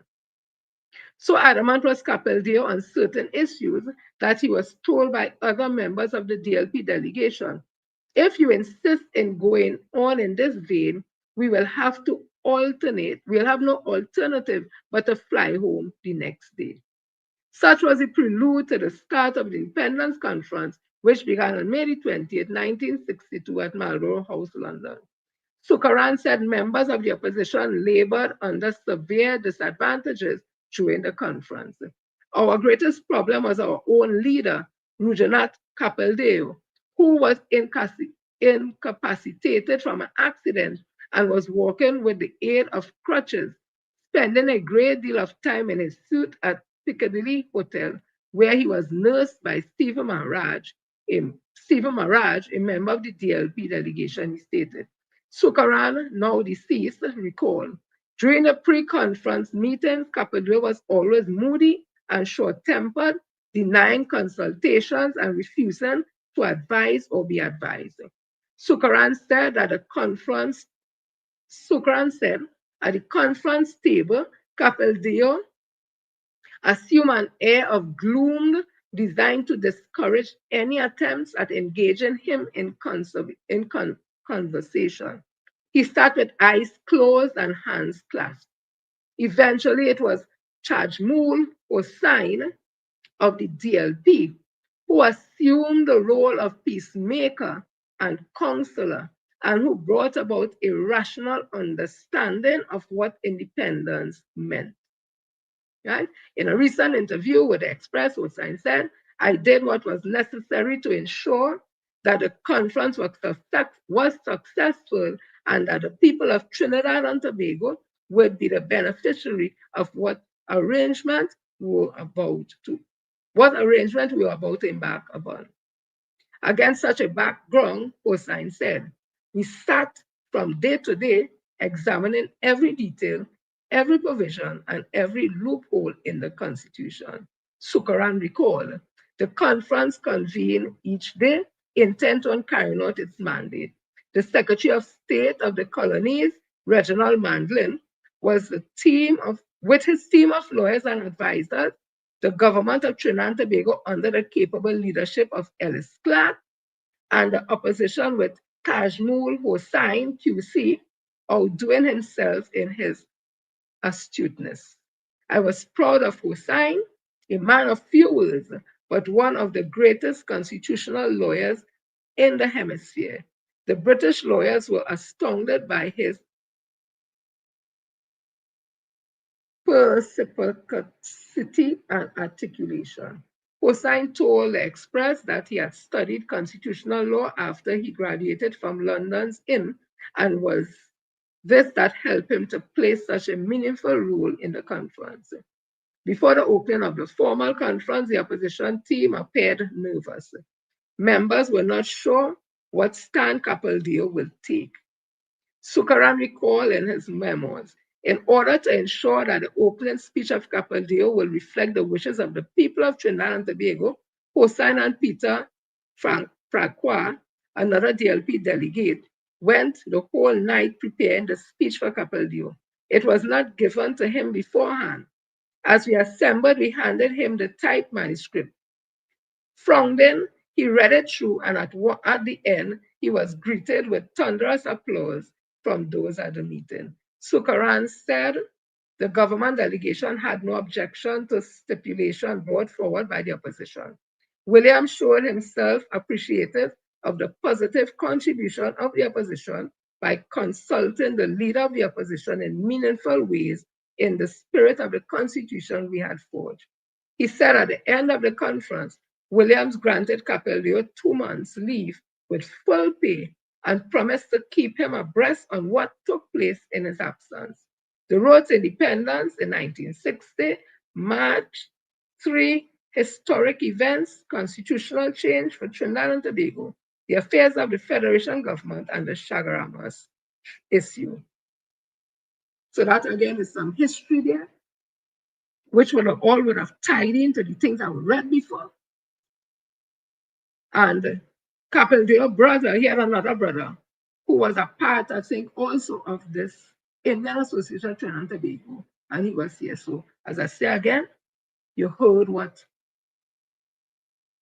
Tamul Hossain would have said, you heard what deceased Lalo Sukaran would have said, that Capaldeo mind was basically an aggressive, getting on, carrying on, ranting, raving, and that kind of thing, probably because what may have been discussed with that group down here, I don't know. I'm just saying that there are some people of Indian descent who are intent on spewing hate, division, racism in our society. There are some who have always stood for what is right. They would have stood with other races, as Mr. Tajmul Hossain would have done, as Lionel Sukaran would have done, in the interest of Trinidad and Tobago. So that's when I started, I said, I'm not speaking about all, but whoever feel offended is because it fall in Holy Garden, I can be blamed for that. So I want to tell you all, have a blessed evening or night, and I will see you all on Wednesday, God's will, when I come with something fresh, something new, and always in the interest of Trinidad and Tobago. So let me listen to this.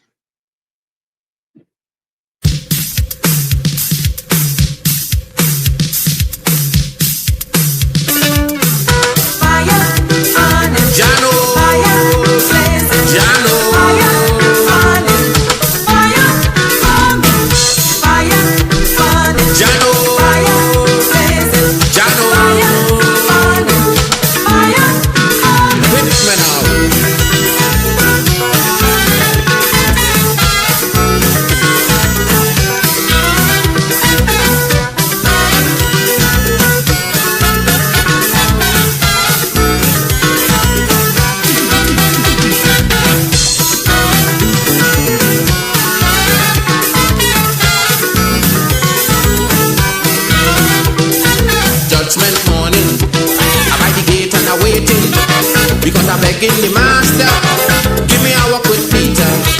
If some sinners coming, with them I go be dealing. Because the things that they do me, I want to fix them personally. Peter wait, Peter look Cecil Rhodes by the gate. Funny. Peter look the Englishman, we send Cecil Rhodes to Africa land. Funny. Peter take trip, take rally, but leave Victoria for me. Peter, I just don't care what you say, but Mussolini, he can't get away. Why? This is my time for money. I'm burning. Fire blazing. This is your time for money. I'm burning. Fire coming.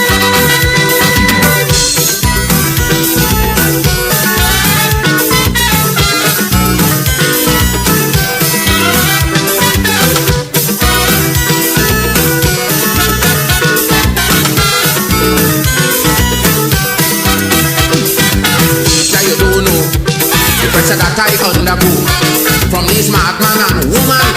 I feel the full weight of their hand. They need the oppressed law. They never care about the poor. Peter, these people had a day. Well, now it's time for Stalin to play. Peter, wait, I say Peter, wait. Peter, look, Ian Smith by the gate. Money, money. Peter, I don't want you to make fuss. Remember, I want Christopher Columbus. Money, money. Peter, look, the Englishwoman who on South Africa refused to put sanctions. Peter, I just don't care what you do, but Reagan going in the fire too. Money, money. Why? This is my time for money. Peter, keep the fire blazing. Blazing, blazing, blazing. This is your time for money. Burning and we burning and we burning and we burning. Peter, keep the fire coming. Hit me now.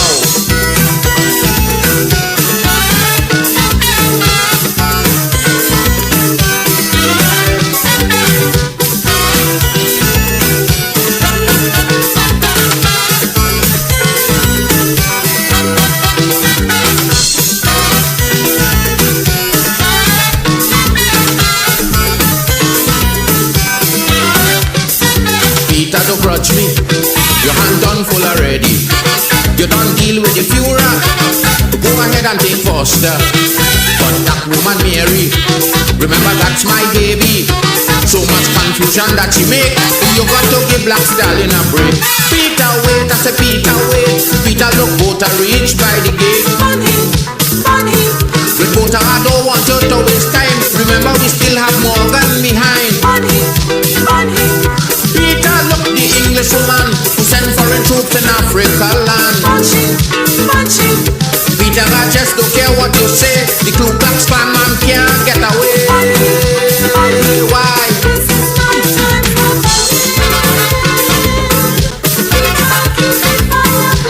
blazing, blazing, blazing. This is your time for money. I'm burning and I'm burning and I'm burning and I'm burning.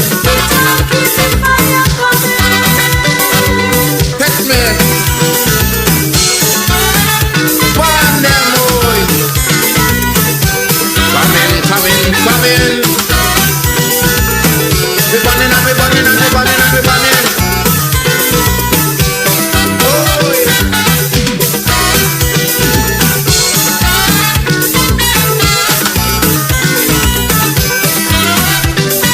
Peter, stop pushing. It have plenty more coming. They call them from overseas, but leave my low key. During my lifetime, to me they were so unkind. So much corruption that they make. Now it is time they must feel me way. Peter, Peter, don't hold me back. Look, the one we draft the public order. Money, money. Peter, look, catch that big belly fella. We carry my money down Panama. Money, money. Peter, Peter, look, the woman who bring foreign troops in the Caribbean. Punchy, punchy. Peter, I just don't care what you do, but ball head going in the fire too. Money, money. Why? This is my time for money. I'm burning and I'm burning and I'm burning and I'm burning.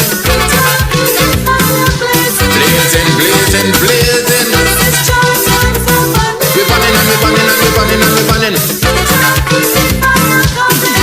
Coming, coming, coming. Burn them all, man.